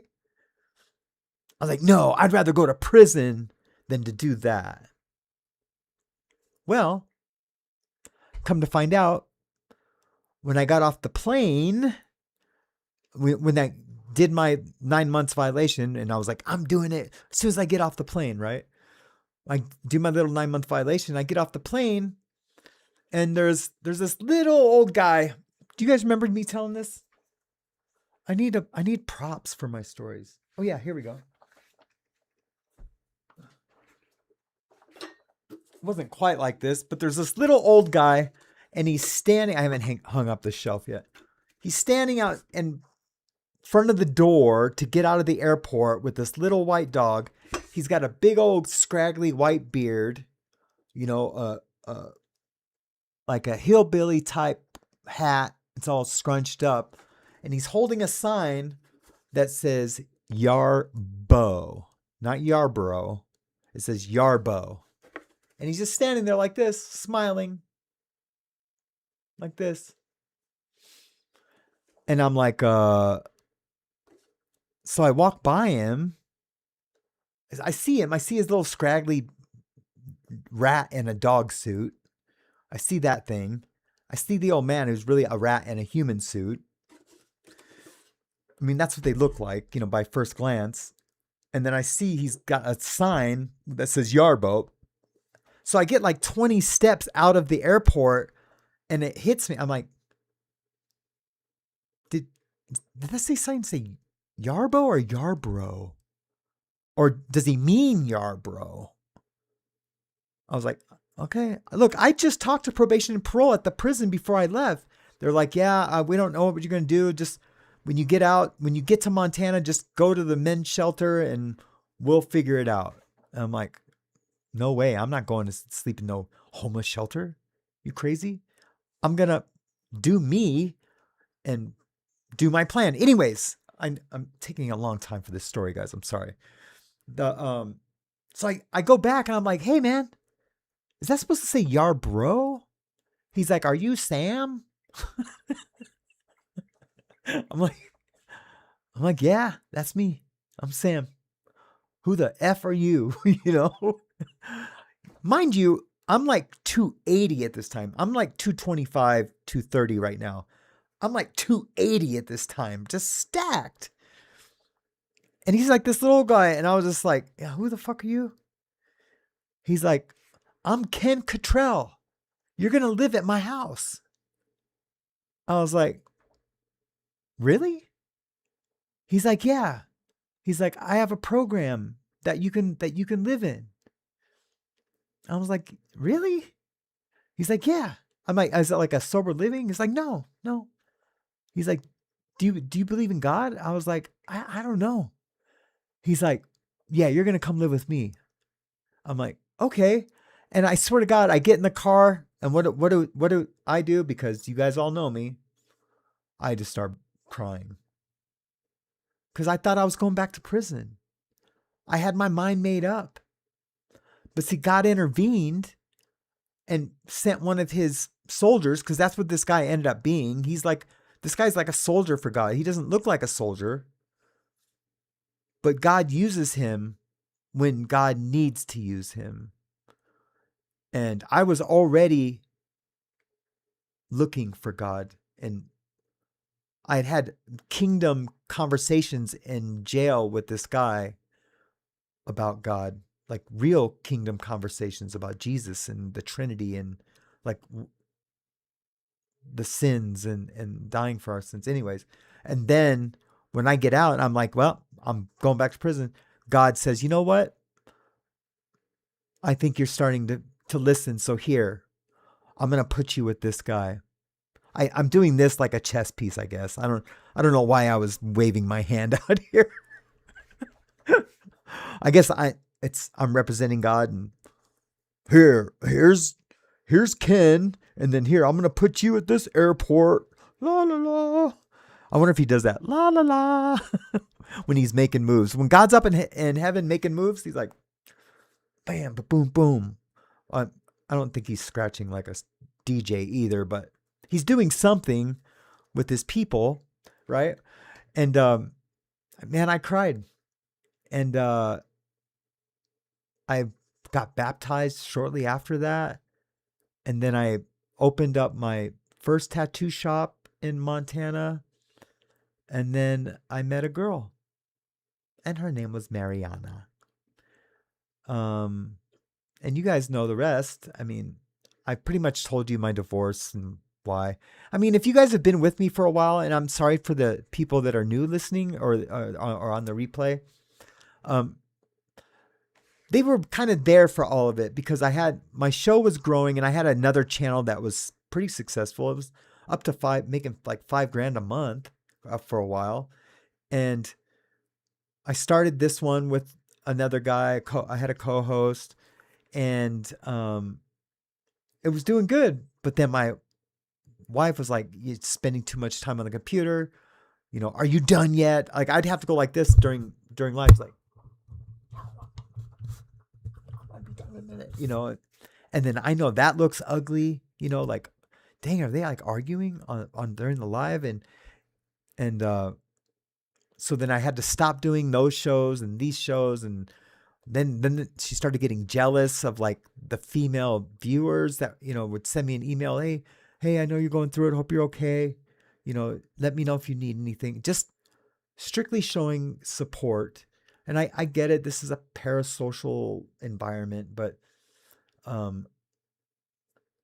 think, I'm not saying we're special or we do it differently, but I think we were growing a community. And once we got through the growing pains of losing the co-host and the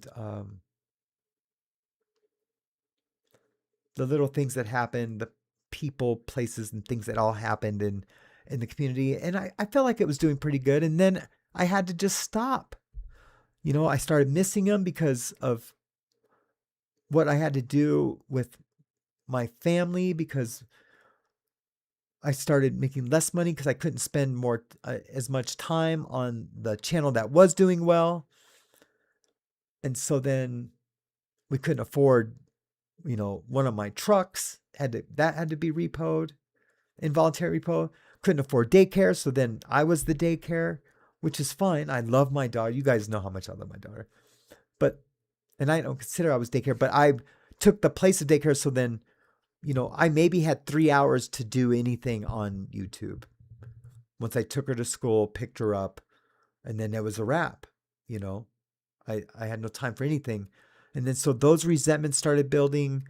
I had put a year or two into a channel that was starting to grow fast, and then that stopped, and I was like, what has this all been for?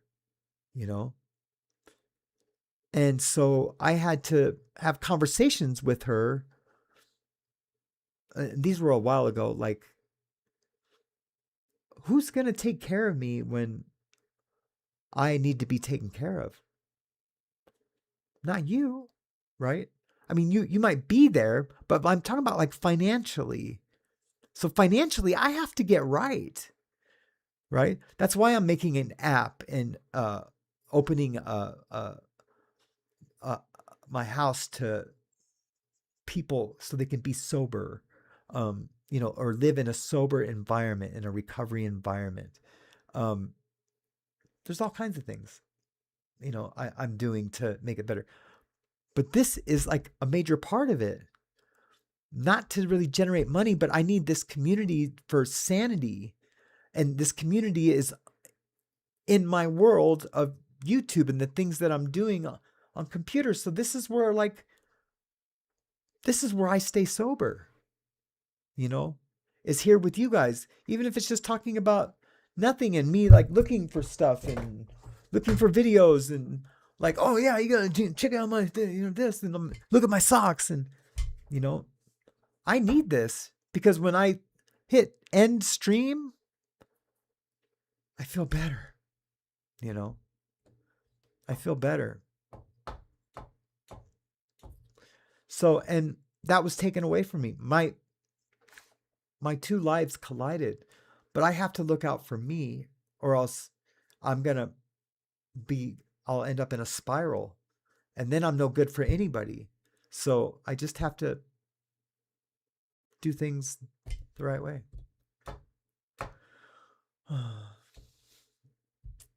What did James Collins say about Bettina Gesla, favorite cafe, museum? Yeah.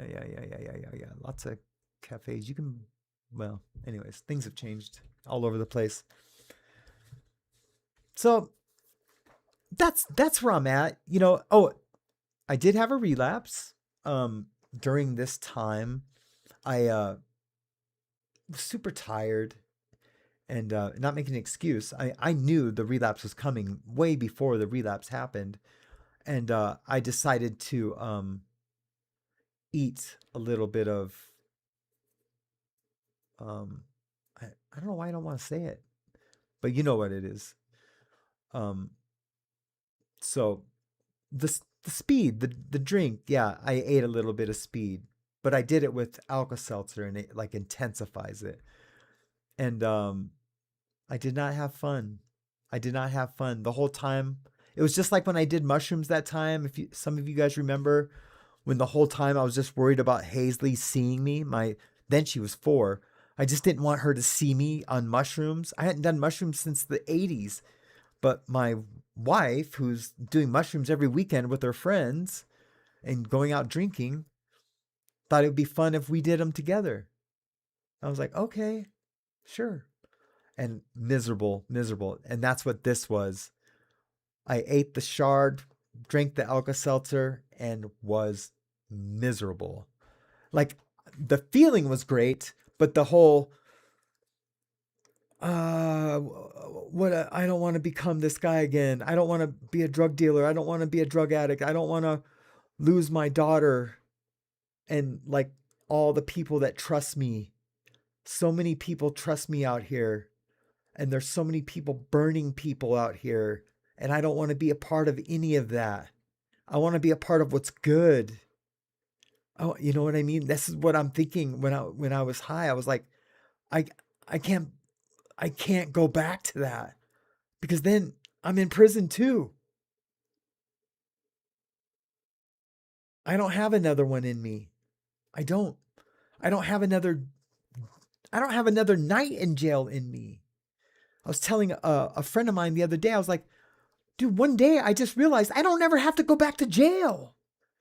You know, I didn't start going to jail until I was 30. I became an addict at 29, went to jail at 30, 31, and then until I was 46, I was in jail. And then in and out. And then one day after I was with Ken and the little dog and had been baptized, I'd realized I don't ever have to go back to jail. And it was the weirdest feeling. It was like a revelation that seems probably obvious to you guys. Of course you don't have to go back to jail. You know, of course. So, but to me, it was a big thing. It was like, what the fuck? I don't ever have to go back to jail. And I'm not going to, you know, I'm not going to. How's the connection, guys? Am I losing packets? No, I haven't dropped any packets. You can't be sober living with someone who partakes. No, you really can't. You can't be in like recovery. And my wife drank all the time. Now, she did quit drinking about a year ago. You know?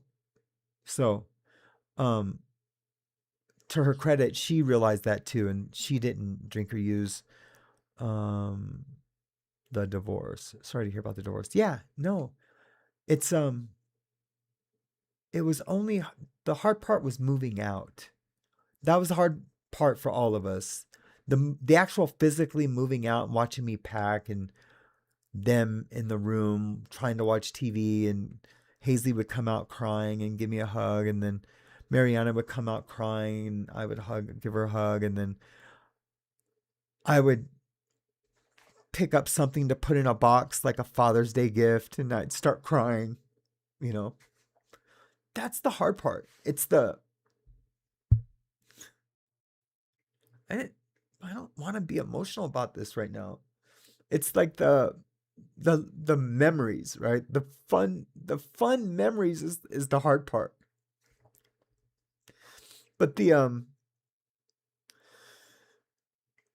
separation, that was easy, and like knowing that that's the way it is, that's been easy for me. That part, like I've been in relationships where I broke up and like, who's she with? I know she's sleeping with someone else, you know. I've been in those types of relationships and they're toxic and gross, but my marriage was not toxic. It wasn't gross at all like that. It just wasn't meant to be, you know.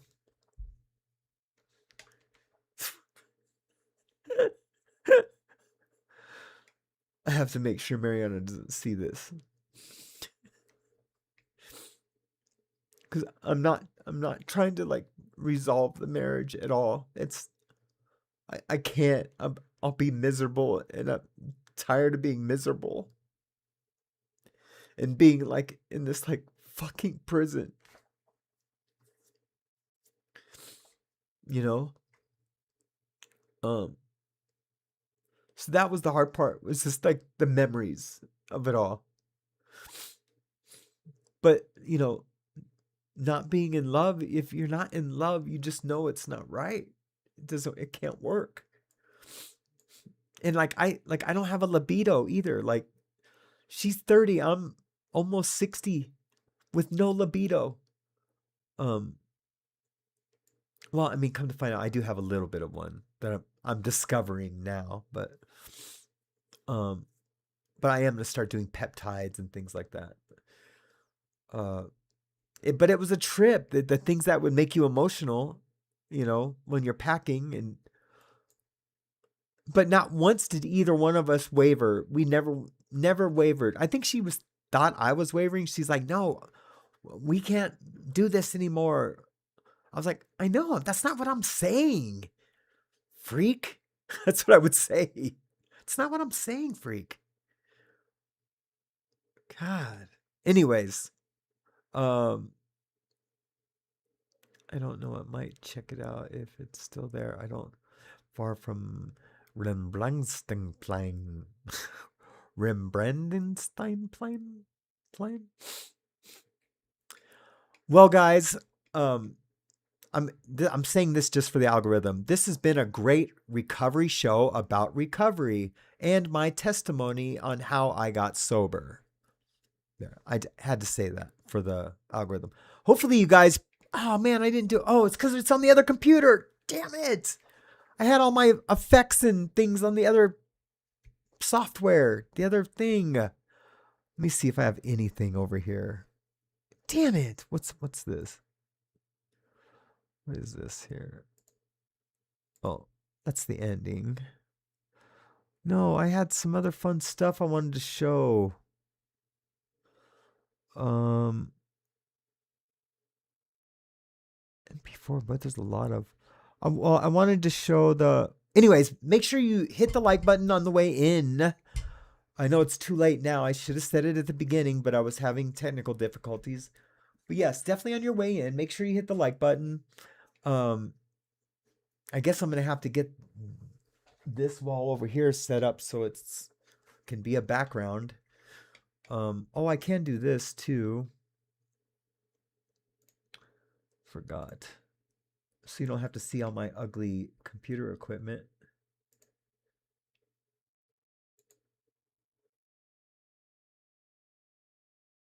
Quality high, automatic. There we go. What happened? What happened? Oh, this.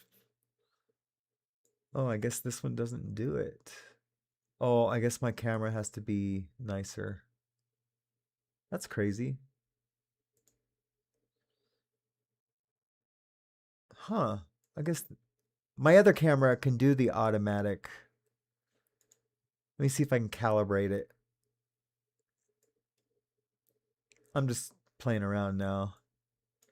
Check, check. 1, 2. This may take a few minutes. And nope. It's crazy. It's kind of a decent camera. Oh, I can do this. Hold on, guys. I'm just playing. Color key. There we go. I could just take out this color. No, that doesn't work, does it? Because my face happens to be that color also.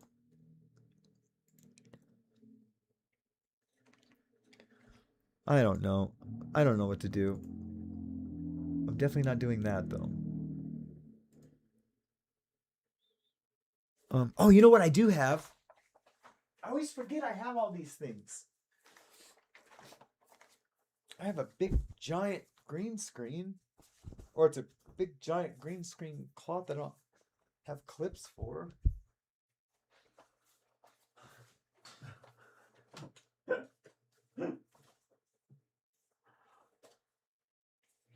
That ain't gonna work.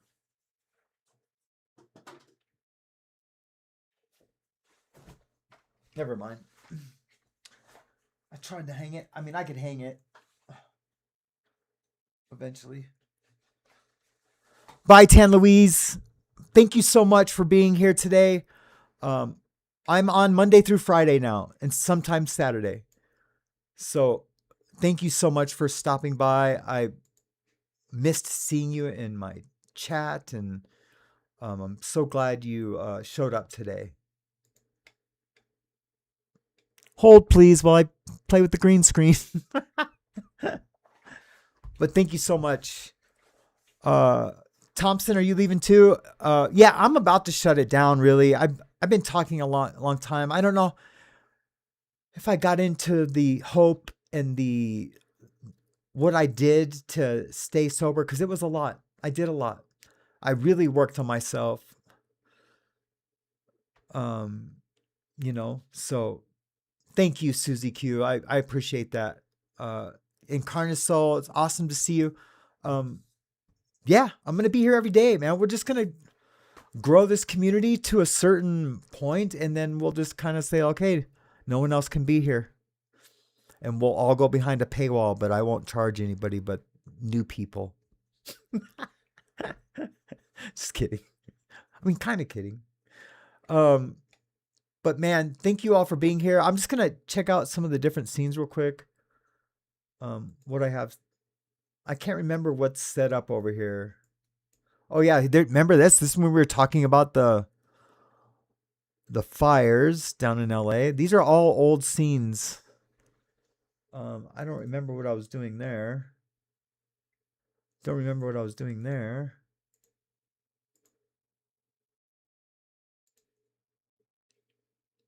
But this is the only one that's... Yeah, it's my invisibility cloak. Oh yeah, let's see. Let's just play around with it real quick. Let's see if I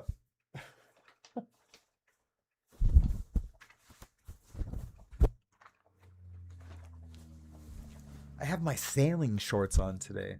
I am not going sailing. Okay, ready? Oh, but I gotta have a background so it can't be just black because I'm wearing black. Let's see. Let me change my background real quick.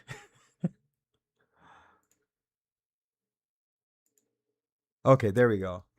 This is gonna be my invisibility cloak.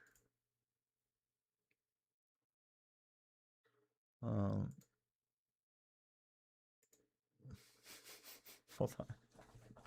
It's not really.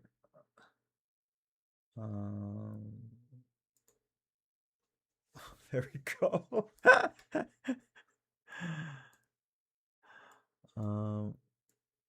Oh, that really is my invisibility cloak.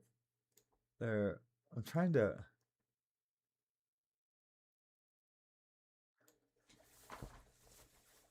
Look, it's the floating head. I look like a bobblehead. Look. Hey guys. It's kind of funny.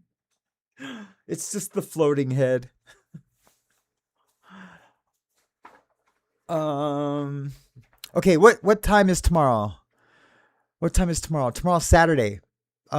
If I do one, which I probably will because I missed yesterday. So I kind of owe you guys one. Don't look at me. I just got out of the shower. I'm just kidding. Hold on, guys. Let me just get rid of this. And then I'm going to sign off. So stay till the end. Stay till the end. I'm probably going to come back tomorrow. God, the scab is really looking gross, man. Tomorrow, let's just say, I keep saying 10, but it's usually been about 10:30 or 11, but it'll be between 9 and 11. And it's just going to be another hangout show like this. I don't have any, I might come up with some topics and we'll just do some topics. If you guys want, I can do a recovery topic. I can keep one on deck if that's what you guys want to talk about. I love doing recovery topics on how, and how they apply to me and in my sobriety. So we could do that. But I kind of feel like I just want to hang out with you guys still a little bit more. And just kind of, like we all get comfortable with each other again. I get it. What's there to get comfortable? I'm just supposed to provide some content. But I don't know. I want to talk about Charlie Kirk, but you guys can see that anywhere. You can see the Charlie Kirk stuff anywhere. I don't have a much different take on it than really, I know some of you hate this, but really than Candace Owens. And look, I've done my own research on everything that she's talked about.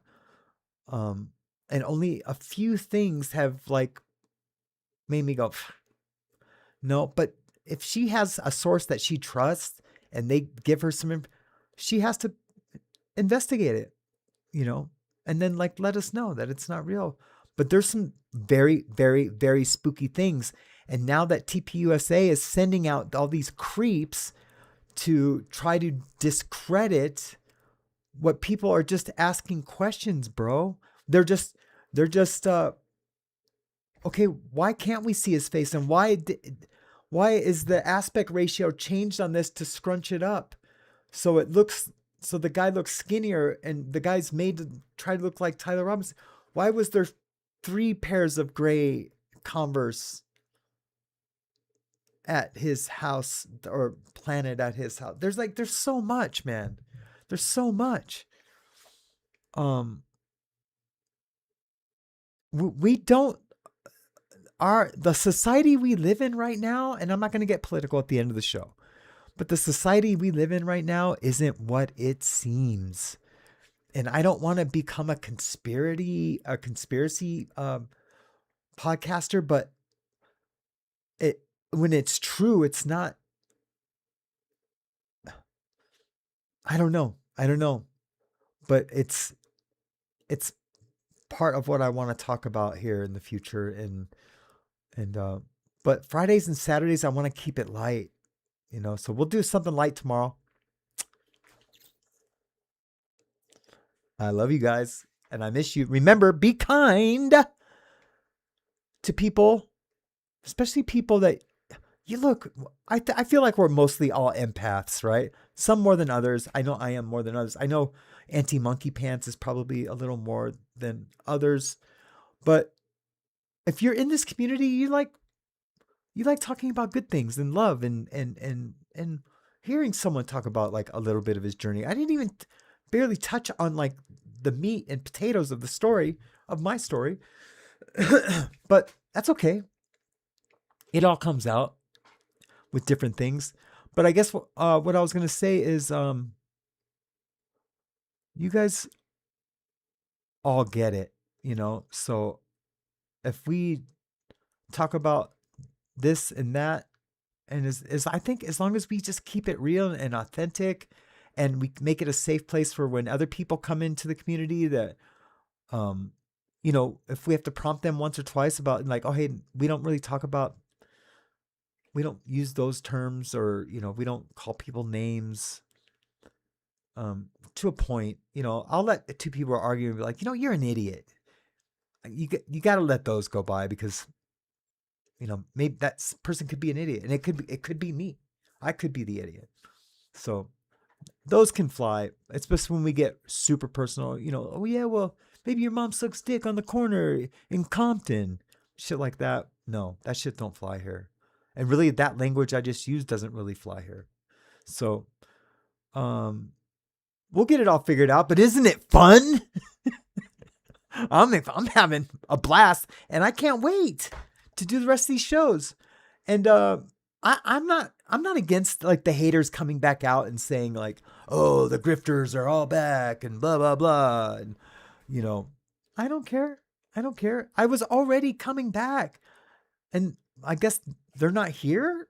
They disappeared, or I think they're just laying in the cut and just waiting for like specific real grifting. And you know what? They will never find that here. They can say they have, like they have in the past. But it wasn't even close to grifting. There's no rules to this. If I feel like I can ask friends that, like, I chop my thumb off, I can't pay my cable bill, I'm going to start a GoFundMe. If you can, you can. If you can't, you can't. Period. That's not grifting. I'm telling you, like, I can't tattoo until me thumb grows back. But anyways, I don't even care about that shit anymore. I don't care about him. I don't care what they say, do, or feel. But if your name is over there, if your name's over there and you're participating in this chat, I care about. I care about, because you clicked on my show. And I used to say it in a certain way when I first started doing the show by myself. I used to say, like, my life has like kind of led me to this place, right? It just has. My experience with computers and streaming and graphics and And all of those things coincided with my spiritual journey. I feel like I can provide a safe place to where I can protect this community when we need a community. Or else we wouldn't be here. So I got your back. And I know you guys got mine.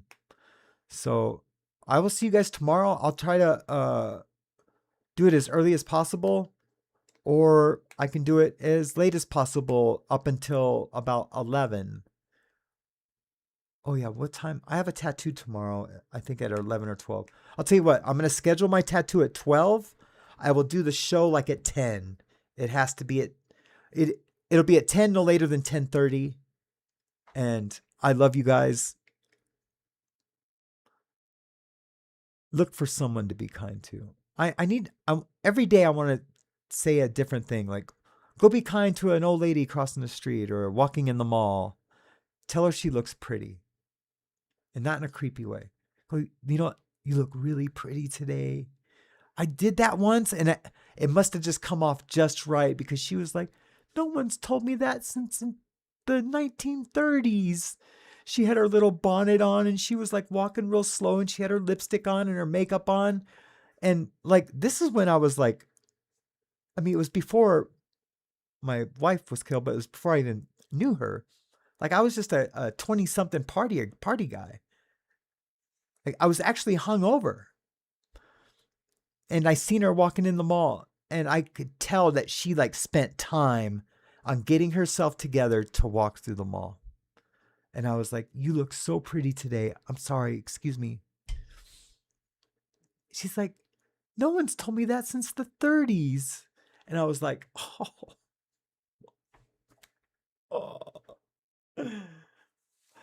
Yeah. Oh, and I was with this girl that I had just started dating, and she was just like, she looked at me and she's like, you're getting late tonight, dude.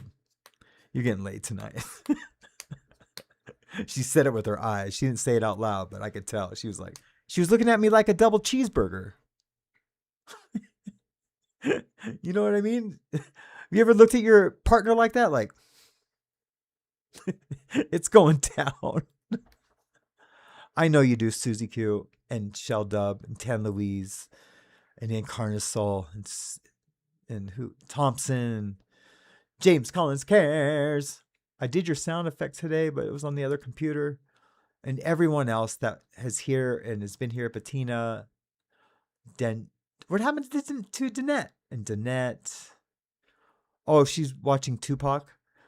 And just everyone that's here. I love you guys. I will see you guys tomorrow. And this computer has my outro. Mahalo. With no sound? It has no music. It's just the video. What the heck? Where's the one with the music? Let's see. That's crazy, man. That's crazy. All right. Well, it was that stay loud and don't be woke. Stay wild, stay awake. It's the morning mayhem, and I'll see you in the wild. Dun, dun, dun, dun, dun, dun, dun, dun. Hold, please. Hold, please. All right. Bye, guys. I gotta remember to change that. Oh, man, I closed the browser that turns off the stream. Hold please while I find the end stream. Save. Oh, I never saved were the ads on that whole time? I never saved it. To turn them off. What? Danette, why didn't you say anything?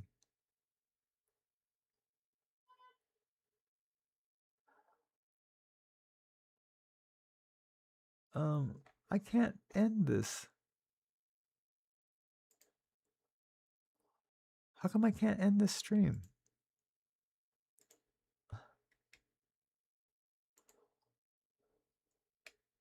Ah, here we go. All right, guys. If you're still here, thank you. And I will see you soon. I will see you tomorrow. I hope you all show up tomorrow. I really do. All right. Bye, guys.